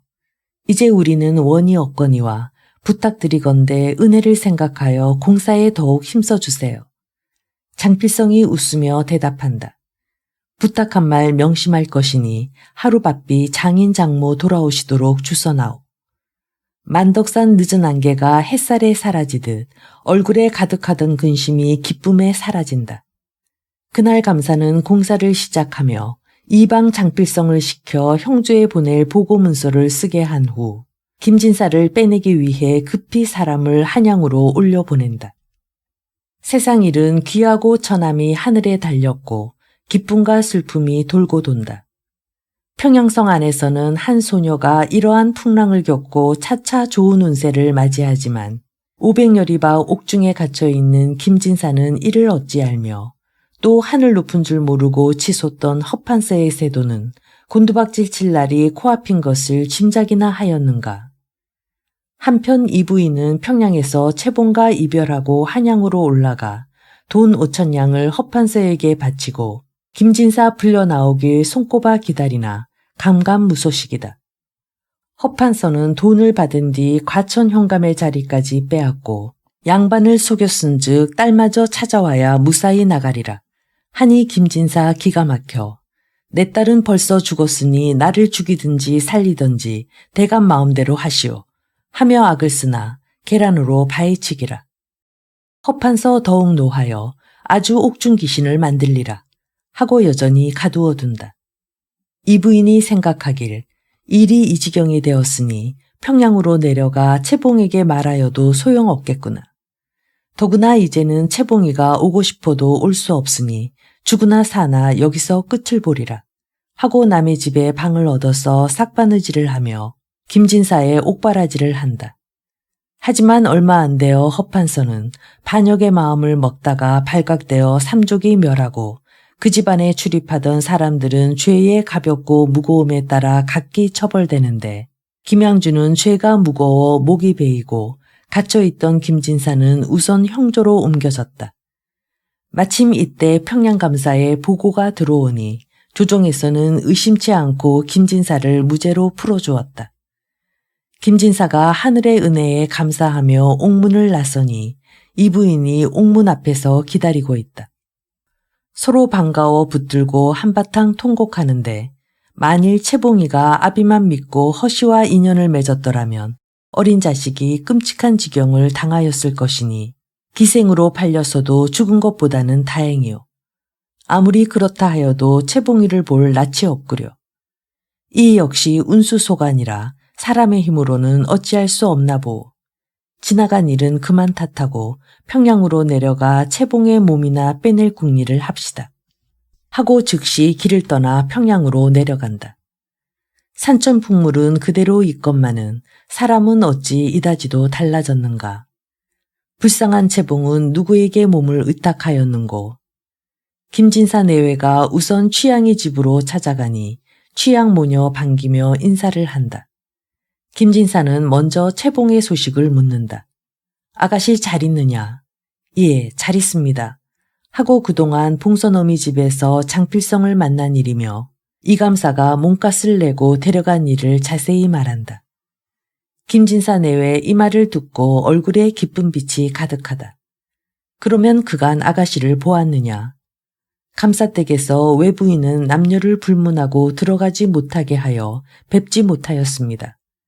김진사 내외가 즉시 이감사댁으로 찾아간다. 이감사 오랜 벗처럼 반기며 별당으로 불러들여 송이를 만나게 하니 그동안 맺힌 근심과 슬픔이 다 녹아 눈물이 되어 흐른다. 서로 마주 붙들고 한바탕 통곡한 후 송이가 이감사의 은덕으로 몸을 보전하고 장필성을 만난 일과 형조에 보고한 일을 자세히 말하니 김진사 더욱 놀라 일어나 절을 한다. 대감의 높으신 은혜는 죽어도 잊지 못하겠나이다. 이감사 껄껄 웃으며 이는 고을의 관장으로서 떳떳한 일이라. 무슨 은혜라 하겠소. 사람의 귀하고 천함에는 분수가 있는 법이요.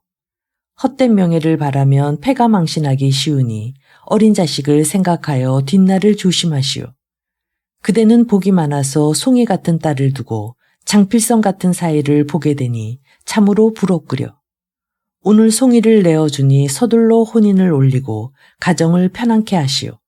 하고 송이를 불러 집과 곡식을 내어준다. 김진사 부녀가 머리를 조아려 고마움을 표하고 물러나온다. 그리고 좋은 날을 골라서 장필성을 맞아 혼례를 행하였다. 그 뒤 이감사는 장필성의 사람됨을 높이사 나라에 청거하여 당하간을 여러 번 지내게 했다. 아, 가슴을 울리는구나. 채봉의 슬픈 회포와 반가운 정이 지금은 과연 어떠할꼬.